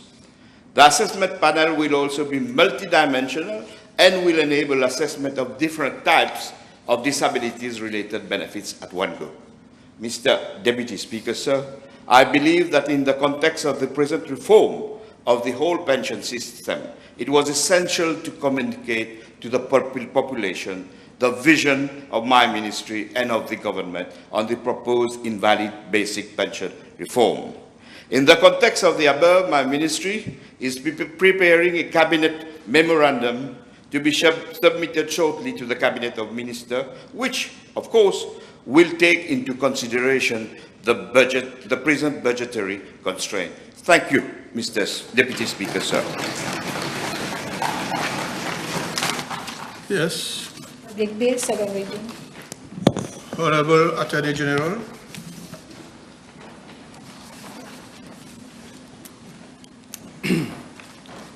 Mr. Deputy Speaker, sir, I move that the Legal Aid and Legal Assistance Bill 2025, number 13 of 2025, be read a second time. Mr. Deputy Speaker, sir, amongst the reforms I have introduced in this House so far, this bill holds for me a special place. As a law practitioner of 4 decades now, I have seen the workings of our judicial system up close, and especially the effects it can have on the lives of our citizens. The confusion and loneliness which one can feel when confronted by rules and procedures one does not understand, the helplessness of knowing that one may have a legal right, but that to defend it would be beyond one's means, is more often than not unbearable. Justice in this country has over the decades earned its reputation of quality and integrity, but it also carries with it, increasingly unfortunately, the perception that it is a system that only works well for you if you can wait for it and if you can pay for it. This cannot go on. This morning itself, Mr. Deputy Speaker, sir, in the L'Express newspaper, we have read about the plight of single parents who struggle to overcome financial, legal, and administrative obstacles. As the article rightly puts it, and I quote, "La seule solution reste le tribunal avec des délais longs, des coûts élevés et un épuisement émotionnel garanti." My colleague, the Minister of Gender Equality and Family Welfare, is tackling this particular issue as explained in the article. Thus, Mr. Deputy Speaker, sir, the challenge of making access to justice easier and more affordable remains as crucial as ever. The bill before the House today tackles a question that is fundamental: whether our justice system still serves the many or increasingly only the few. It invites us to consider what it truly means to say that we are all equal before the law. The legislation which we propose to replace dates back to 1973. That was a different time, a different society. In the 50 years since, our courts have modernized, our population has grown, our economy has evolved, but the legal aid framework has barely moved. What we bring before the House today, Mr. Deputy Speaker, sir, is not a mere amendment, but a comprehensive reform. It seeks to restore legal aid to its rightful place as a living, relevant instrument of fairness and the rule of law. Mr. Deputy Speaker, sir, the purpose of the bill is simple and vital. It is to ensure that those who cannot afford legal representation are not left without recourse, whether before the courts or at the police station, whether in civil disputes or criminal proceedings. The state should step in to ensure that legal representation is available for people who are in financial need. To that end, this bill, firstly, raises the eligibility thresholds of legal aid for both income and assets, reflecting present-day economic realities. Secondly, broadens the scope of offences for which legal aid and assistance may be granted. Thirdly, imposes obligations on both the courts and police officers to inform individuals of their rights to apply for legal aid and legal assistance respectively. And fourthly, simplifies the process through a unified application of the system. It also provides, for the first time, a comprehensive definition of assets and strengthens the guarantees of fair legal representation at both trial and pre-trial stages. Mr. Deputy Speaker, sir, let us begin with the basic figures. Under the current law, an adult earning more than $15,000 a month is generally excluded from legal aid. For legal assistance during a police inquiry, the limit is even lower. It's 10,000 rupees. These figures have not been revised since 2018. Yet in the same period, the minimum wage has gone from 9,000 to 17,000 rupees, and the prices of basic commodities have soared by 30 to 100%, as detailed in the Prime Minister's report on the state of the economy earlier during our mandate. The result is obvious. Someone earning minimum wage today is too poor to pay a lawyer, but considered too rich to qualify for legal aid. That is not a small flaw. It is a breakdown of the system's whole purpose. This bill sets a new income threshold, 25,000 rupees of average monthly household income, but calculated on a net basis. I will explain this. Yes, we're including in the calculation the income of one's spouse if one is married, but crucially, this sum will be the net income that someone can actually use and spend. That is, what is left after deducting from his earnings his average household expenses and the repayment of his debts. For instance, a couple may be earning salaries of 30,000 each, gender equality, amounting to a total of 60,000 for both of them, but they may have expenses such as a housing loan of, say, 20,000 rupees, utility bills of about 5,000 rupees, regular grocery bills of 15,000 a month, spend 5,000 on their children's school van. In total, their average monthly income for the purpose of this law would not be 60,000, but 60 minus the 45 which I've just detailed, that is 15,000. They would therefore fall under the threshold of this bill and qualify for legal aid. Mr. Deputy Speaker, sir, as everyone will understand, this reform will bring about a substantial expansion in the number of people eligible for aid. It is nothing less than a reinforcement of the welfare state. In this government's opinion, it is obviously an acceptable price to pay for justice to be fair. Of course, this exercise of scrutinizing the finances will be monitored by the courts to prevent any false or exaggerated declaration of expenses. But we will prefer here to err on the side of generosity, which is why there is no list of what type of expenses are allowed.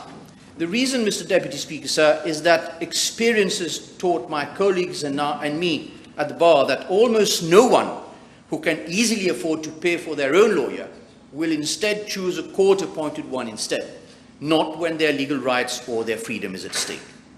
This is why we are confident that this new law will not open the floodgates to unmeritorious application.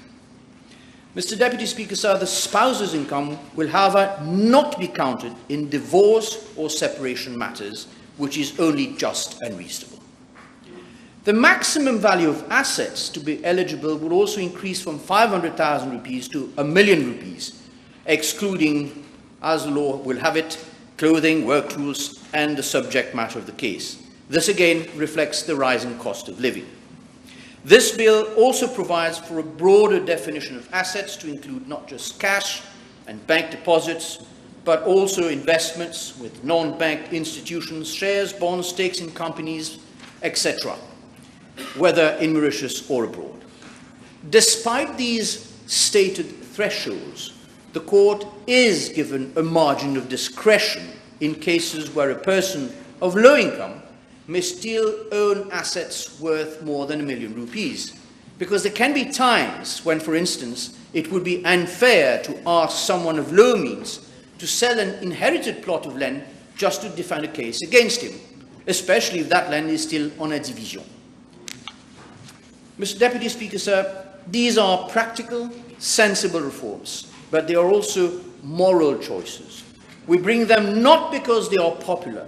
They do not provoke public interest, debate, or outcry. The example is here for all to see. The opposition have not even deemed it fit to intervene on this very important piece of legislation. Mr. Deputy Speaker, sir, there is no electoral dividend in expanding legal aid, which is probably why the previous government, so keen on printing money to increase allowances it could not afford, did nothing to change the legal aid thresholds. No, we on this side of this House do not do this because it is popular, but because it is the right thing to do. The bill further widens the scope of offences for which legal aid may be obtained. Currently, the offences for which a person may obtain legal aid are restricted, and some offences still listed in the current law no longer even exist. A person will now obtain legal aid for any offence before any court, save and except for those district court offences that are not punishable by penal servitude. In other words, only the most minor criminal offences are excluded from the scheme. Mr. Deputy Speaker, sir, access to justice begins not in court, but at the police station. That is where this bill goes further than any of its predecessors.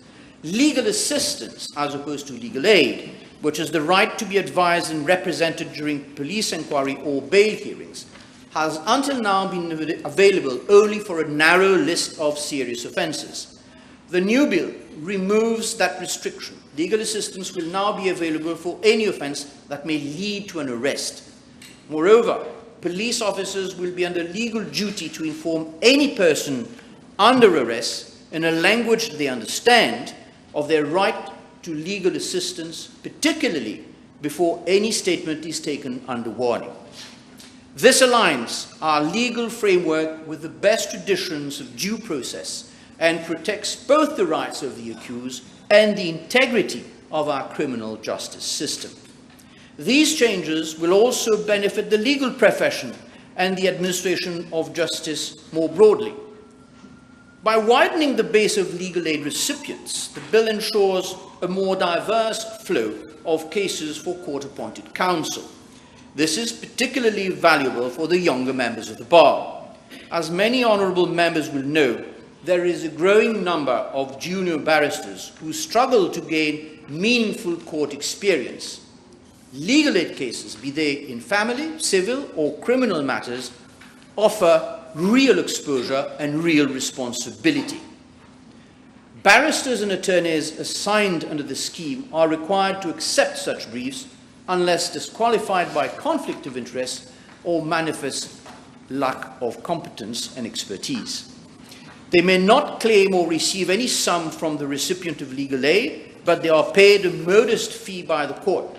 For instance, an attorney and a barrister receive 10,000 rupees each for a case entered by a plaintiff summons before the Supreme Court, 8,000 for intermediate court and industrial court cases, and 5,000 rupees for a district court matter.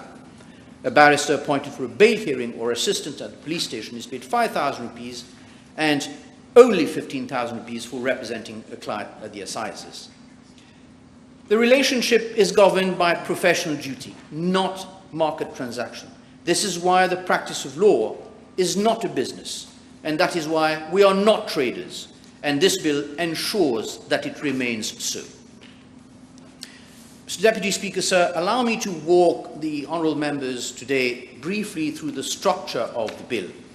Part 1, the preliminaries, clauses 1, 2, 3, that part sets out the short title, definition, and scope of application. It clarifies, for example, that the Act does not apply to disciplinary proceedings and limits its application in certain minor criminal cases. The second part, legal aid in civil and criminal proceedings, clauses 4 to 9, that part establishes the right to legal aid and sets out the eligibility criteria: a monthly household income below 25,000 rupees, assets below 1 million rupees. It outlines the application procedure, permits legal aid in criminal appeals, grants special protection to juveniles, ensuring the juveniles, are automatically eligible regardless of their needs. Part 3, legal assistance during police inquiry and bail application. These are clauses 10 to 14. This section enshrines the right to legal assistance upon arrest and for bail applications. It sets out the application process before the district court, guarantees a protection for juveniles, including where no parent or guardian is available to act on their behalf. Part 4, assignment of counsel and fees, clauses 15 and 16. Here the court is empowered to assign a barrister or attorney. Lawyers must not request or receive any remuneration from clients under legal aid. The costs awarded in such cases accrue to the state, and any abuse of the scheme may lead to penalties. The Part 5, the miscellaneous provisions, this final part, Mr. Deputy Speaker, sir, provides for exemptions from court-related fees, empowers the Chief Justice to make rules for the purposes of this Act, and for my office to amend the schedule by regulations, includes, of course, transitional arrangements. The Act will come into force by proclamation with the possibility of a staggered implementation. The schedule sets out a standardized form of affidavit to be used for applications under both legal aid and legal assistance, streamlining the process and improving transparency.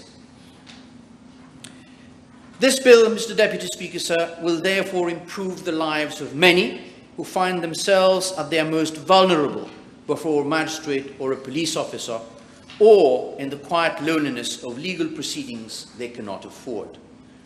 The measure of a legal system is not only how it treats the powerful, it is also how it treats the powerless. This bill is a meaningful step in the right direction. Justice should be for everyone, regardless of their means. Mr. Deputy Speaker, sir, this government has a mandate to better the life of the nation as a whole, and part of this precisely is rendering access to justice easier. I therefore commend this bill to the House.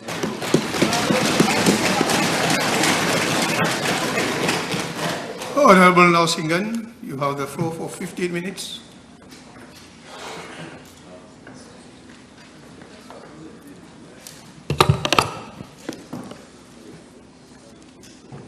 Monsieur le Président, merci pour me donner la parole.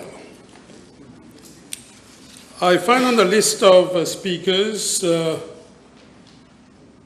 Mr. Deputy Speaker, 8 speakers.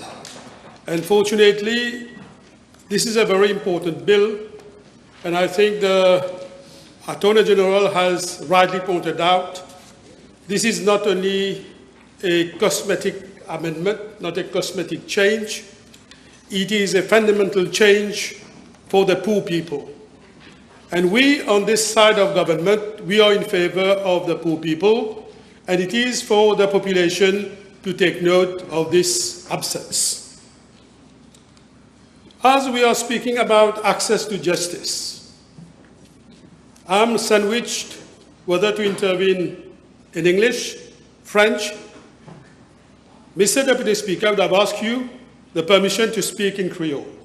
Unfortunately, I know you will not accede to my request. I can't grant it for the time being.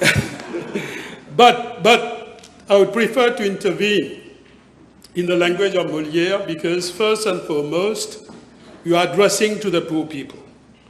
Donc permettez-moi, Monsieur le Vice-président, de commencer par une question essentielle. À toute démocratie, et Maurice est une démocratie, comment ce projet de loi actuel sur l'aide juridique et l'assistance garantit-il véritablement le droit d'accès à la justice pour tous?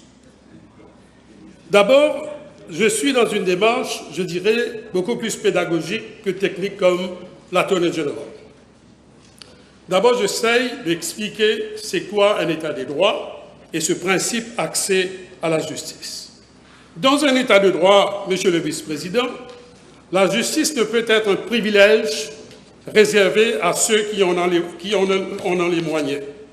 Elle est un droit fondamental, accessible à chaque citoyen, en particulier aux plus vulnérables de cette société. Ce principe sacro-saint et constitutionnel, je dirais, et international est connu par les juristes en droit humain comme accès à la justice. Maintenant, c'est quoi au juste ce principe accès à la justice? C'est un principe fondamental dans un état de droit et dans une démocratie. En attendant la constitutionnalisation formelle de ce principe, bientôt avec l'avènement d'une nouvelle constitution, j'espère bien, il existe déjà une façon implicite et je dirais supraconstitutionnelle dans notre Constitution. Quand le principe de la démocratie est bien inscrit et consacré, en anglais on dirait entrenched, ou pour être plus précis, je dirais sacralisé dans l'article 1 de la Constitution. Et donc, il n'est nullement un principe philosophique ou politique, Monsieur le Vice-président. D'après ce principe, l'État doit mettre en place des mécanismes, des lois, des institutions, des initiatives, des programmes conçus pour fournir des services juridiques à des gens qui pourraient avoir des difficultés à avoir des conseils et aussi avoir des représentations juridiques, comme bien précisé par l'Attorney General. Sans accès à la justice, les gens, surtout les pauvres et les démunis de cette société, ne peuvent aspirer à la justice, la vraie justice. Alors la justice ne sera que pour les riches et les fortunés et serait très illusoire. L'état de droit, Monsieur le Vice-président, et la démocratie ne sont que des rhétoriques vidées de leur sens. La loi actuelle est complètement dépassée et je dirais ridicule. Pendant les décennies, la loi sur l'aide juridique de 1973, bien qu'innovante à cette époque, est restée trop étroite, je dirais trop complexe et trop centralisée et souvent inadaptée aux besoins actuels. Elle a laissé malheureusement trop de citoyens à côté, en particulier les plus pauvres. Et malheureusement, et là je mets bien l'emphase sur ce point, malheureusement, l'ancien gouvernement n'a rien fait pendant 10 ans, absolument rien. Tenez-vous bien 10 ans, Monsieur le Vice-président. Il prétend pourtant, souvent, défendre les pauvres, mais il est béni avec des rhétoriques creuses, malheureusement. Donc le mérite de ce nouveau projet de loi, Monsieur le Vice-président, aujourd'hui, avec ce projet de loi, nous entamons une réforme ambitieuse et nécessaire. Ce texte donne à l'aide juridique une nouvelle dimension, celle d'un droit humain concret au service de la justice, de l'égalité et la dignité, comme bien souligné par l'Attorney General. Quels sont les points clés de cette réforme? Permettez-moi de vous présenter les points clés de cette réforme, Monsieur le Vice-président. D'abord, comme expliqué par le ministre de la Justice, on a augmenté le seuil, c'est-à-dire le plafond, dérisoire, je dirais, de 10 000 à 25 000 roupies. Et comme bien expliqué, ce 25 000 roupies, une personne peut avoir un salaire de revenus beaucoup plus de 25 000 roupies. Et il sera toujours qualifié par ce seuil. Donc, et aussi, on a relevé le seuil patrimonial de 500 000 à 1 million de roupies. Certaines personnes, évidemment, pourtant peut-être bien intentionnées, diront que ce n'est pas suffisant. Je concède. Mais, cependant, comme vous savez, on fait face à une situation économique catastrophique léguée par l'ancien régime et, pour le moment, on ne peut pas faire mieux. J'espère d'ailleurs que dans 3 ou 4 ans, avec une amélioration de la situation économique, on pourra augmenter ce seuil à 30 000, voire 35 000, et le seuil patrimonial à 1,5 million. D'ailleurs, pour les cas d'appel, le magistrat ou le juge peut ignorer ce critère. Donc aussi, on voit que le projet, un point très important, élargit considérablement le champ de l'aide juridique. Il ne se limite plus aux affaires pénales, il couvre désormais le droit de la famille, les conflits de travail, les violences domestiques. Donc cela signifie que les femmes victimes de violences, les travailleurs précaires, on a beaucoup à Maurice, les enfants en danger pourront enfin être défendus dans ce pays. Donc il y a aussi une couverture, je dirais, élargie. Et avec le nouveau projet de loi, il y aura une ouverture élargie des infractions pénales.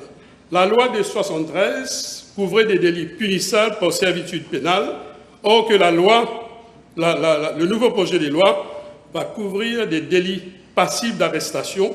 Donc, vous allez convenir avec moi que c'est une avancée considérable. On voit aussi, autre point très très important, une décentralisation et une supervision de la Cour. Donc, on est en train de créer une autorité de l'aide juridique, c'est-à-dire il incombera à la Cour de district ou à la Cour d'appel ou une autre Cour qui est décentralisée au niveau de chaque district. Maintenant, il n'y aura pas une simple unité administrative comme dans le passé pour la prise de décision. Avant, le Legal Aid Unit était engorgé et c'était une unité administrative et certainement, je dirais, trop centralisée. Il y avait des retards conséquents. Donc maintenant, avec un service décentralisé, il y aura certainement plus de rapidité pour traiter les cas. Donc cela garantit plus de professionnalisme, de rapidité et de transparence sous la responsabilité, sous la supervision d'un magistrat ou un juge. Troisièmement, ce nouveau projet de loi va simplifier les procédures, finir les longs délais et les démarches complexes. Désormais, il n'y aura pas de délai et retard, j'espère.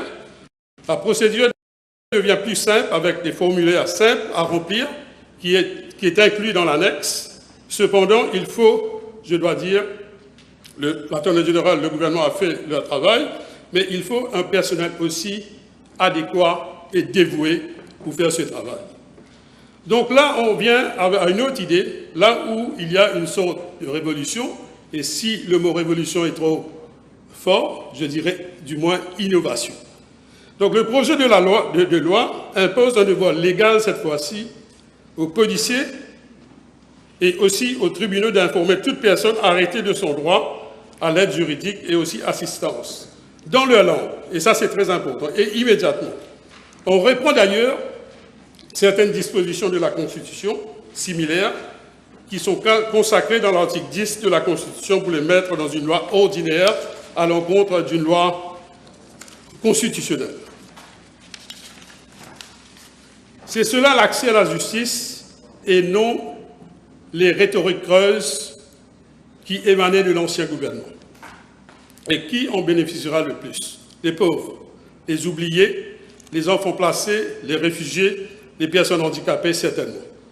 Ceux qui, jusqu'ici, n'avaient pas les moyens de se défendre, Monsieur le Vice-président, ne seront plus jamais seuls, cette fois-ci, face à la justice. Et aussi, une emphase particulière a été mise sur les mineurs. La nouvelle loi protège les mineurs. Les critères de l'éligibilité ne s'appliquent pas nécessairement. Ils vont bénéficier d'une aide presque, je dirais, automatique, très important. Donc, ceux âgés de 14 à 18 ans auront ce qu'on appelle une protection renforcée. Et dans un État démocratique, c'est très, très, très important.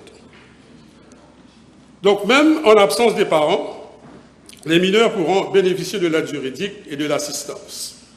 L'aide aux mineurs n'était pas automatique sous l'empire de l'ancienne loi, mais aussi, pour qu'il n'y ait pas d'abus, d'ailleurs, l'Attorney General a bien mis l'emphase sur ce point, on a pris certaines précautions en vertu de l'article 12 de ce projet de loi qui prévoit des sanctions plus sévères. Par exemple, il y a une amende d'1 million de roupies et 3 ans de prison pour des fausses informations. La loi est aussi plus stricte quant à la définition de assets sous l'empire de ce nouveau projet de loi, qui est très, très, très important, un point très, très important pour qu'il n'y ait pas d'abus par certaines personnes sans scrupules.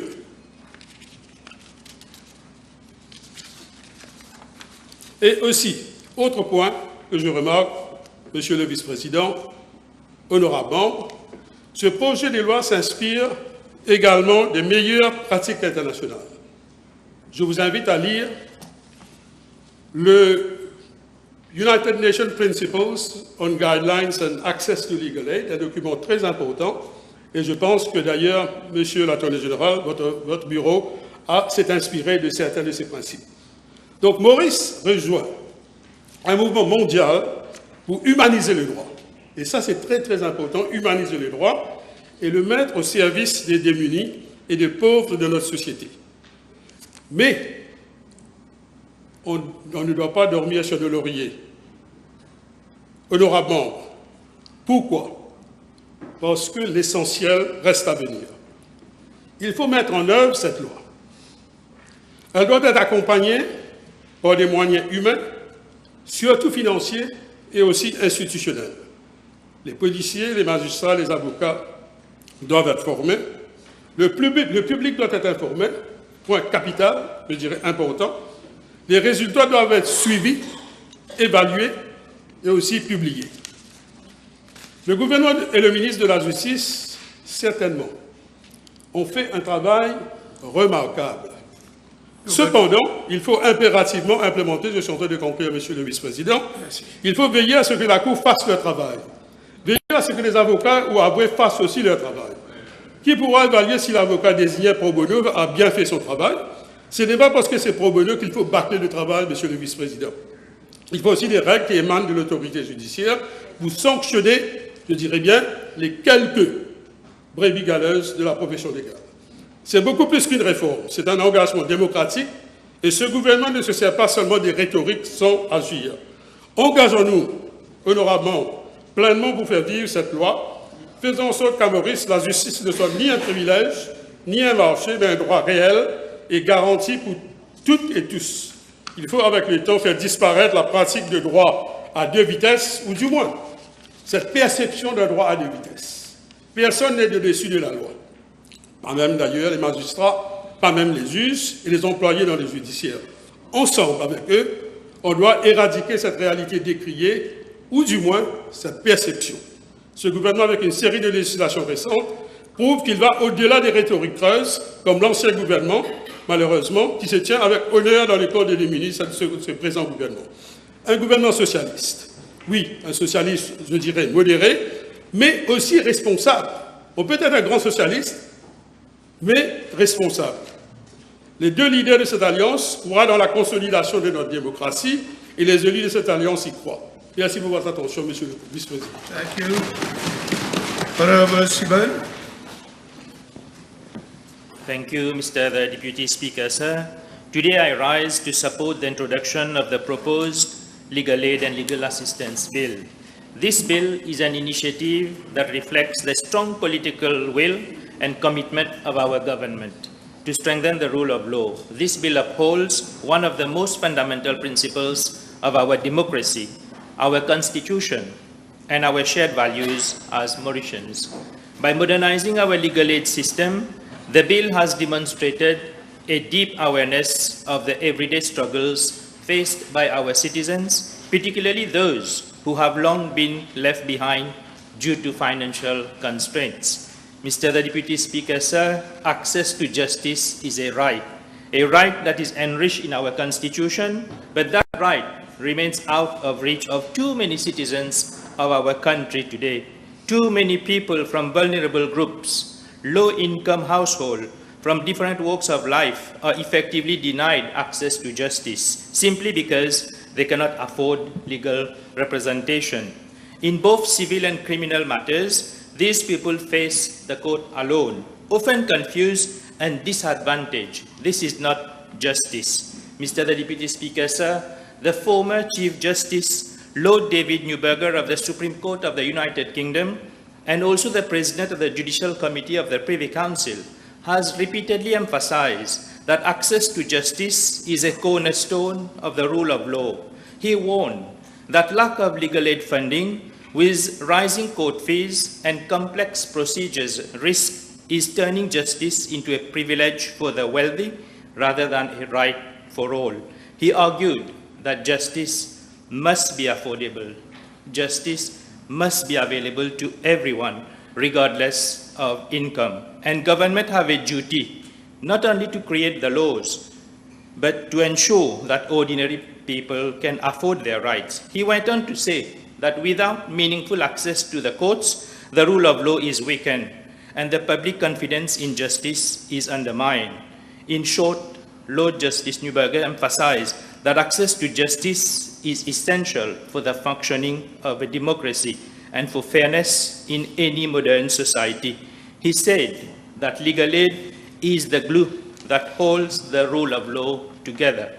Mr. the Deputy Speaker, sir, in Mauritius, judges, legal professionals, the Bar Association and the civil society have repeatedly over the years raised concern about the limitations of the current legal aid system with insufficient remuneration to the current legal aid, with insufficient remuneration for legal aid lawyers and the narrow scope of eligibility.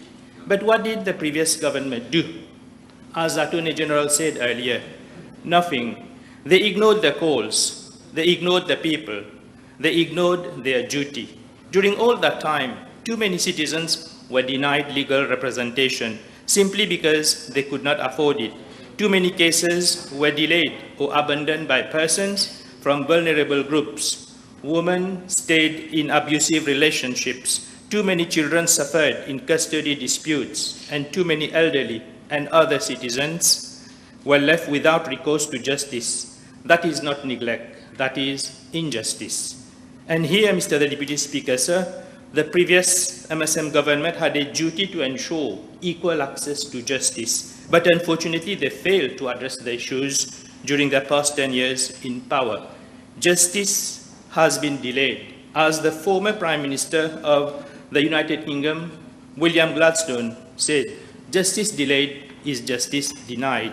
Mr. the Deputy Speaker, sir, our Attorney General was right in his public address to describe the justice system in Mauritius as slow, intimidating, and out of reach, and affirming his commitment to infrastructure, upgrades, digital tools, expanding court capacity, and reform in legal aid laws. And today, he rightly said that this bill occupies a special place in his 4 decades of practice. Unlike the previous government, we are taking immediate steps to make legal aid fair, functional, and accessible.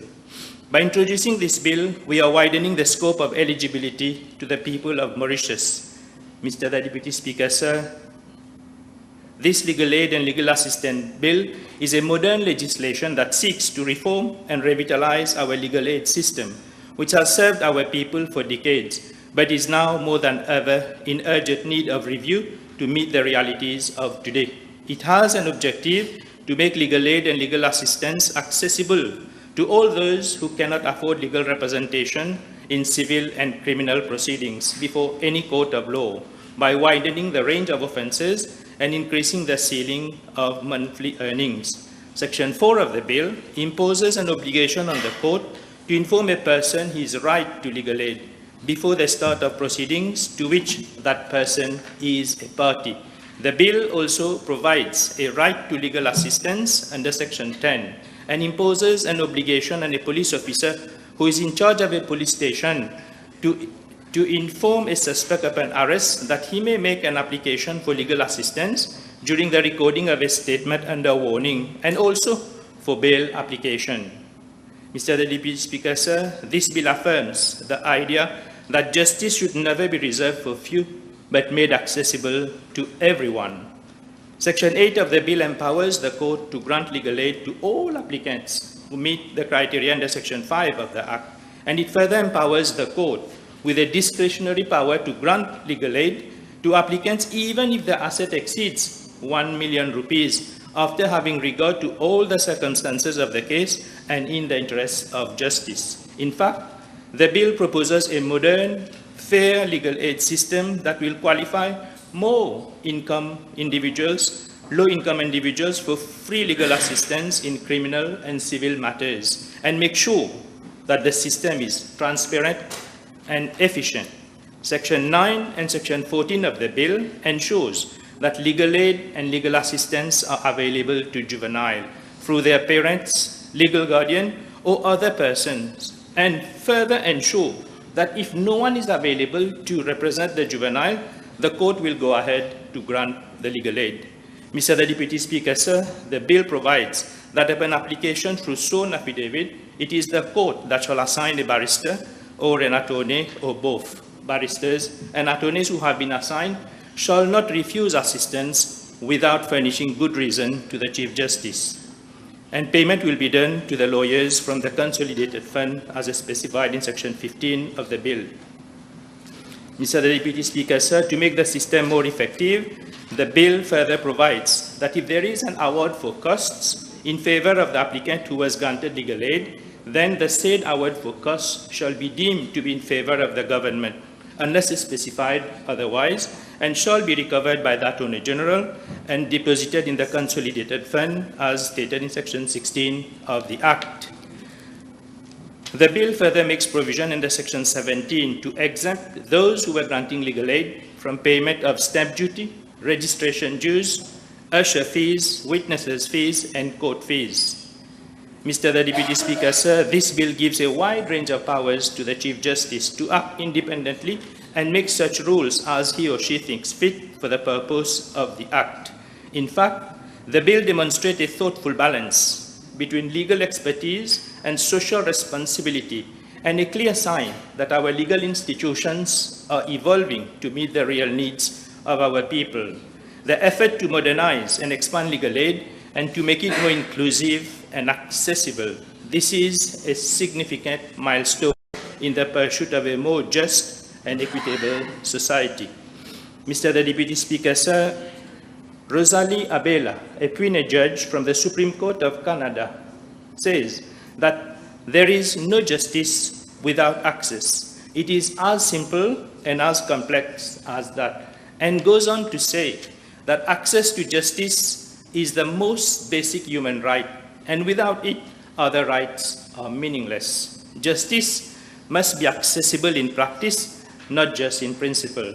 Mr. the Deputy Speaker, sir, we are building a justice system that treats everyone with dignity, with fairness, no matter how low the income or background is. In Mauritius, the law says that everyone is equal before the law. But in real life, we know that not everyone has the same ability to access justice. Many Mauritians cannot afford a lawyer. Many Mauritians do not know their rights. Others do not know the complex procedures of the court. This means that for many Mauritians, going to court, whether for a family matter, a land dispute, or a criminal charge, is frightening, expensive, and sometimes impossible. This bill is about changing that and reinforce that right. Mr. the Deputy Speaker, sir, legal aid is an investment in the strength and credibility of our justice system. Countries around the world have shown that when legal aid is accessible and efficient, wrongful convictions are decreased, public trust in institutions rises. As such, it is a vital part of any democratic society to ensure that everyone has access to a fair and effective justice system, not in theory, but in reality. Mr. Deputy Speaker, sir, before I conclude, I would like to take this opportunity to show my appreciation and thanks to the Honorable Attorney General and his dedicated law office team for their outstanding work, for coming up with this modern and progressive piece of legislation that reflects not only a deep understanding of the legal challenges faced by the vulnerable communities in Mauritius, but also a firm commitment of upholding the principles of fairness, access, and justice for all. This bill is a commitment to the people we have been elected to serve. It is a bill that prides itself on equality, dignity, and social justice. We must ensure that access to justice is for everyone. Let this Parliament be remembered for restoring the people's faith in justice and see this bill as a declaration of our shared humanity and commitment on equity. We must work together, the government, the civil society, legal professionals, and citizens to ensure that justice must not only be done, it must be seen to be done and felt in every corner of our society. Mr. Deputy Speaker, with this word, I commend the bill to the House. Thank you. So I think it's the right time to suspend. So I suspend the sitting for half an hour.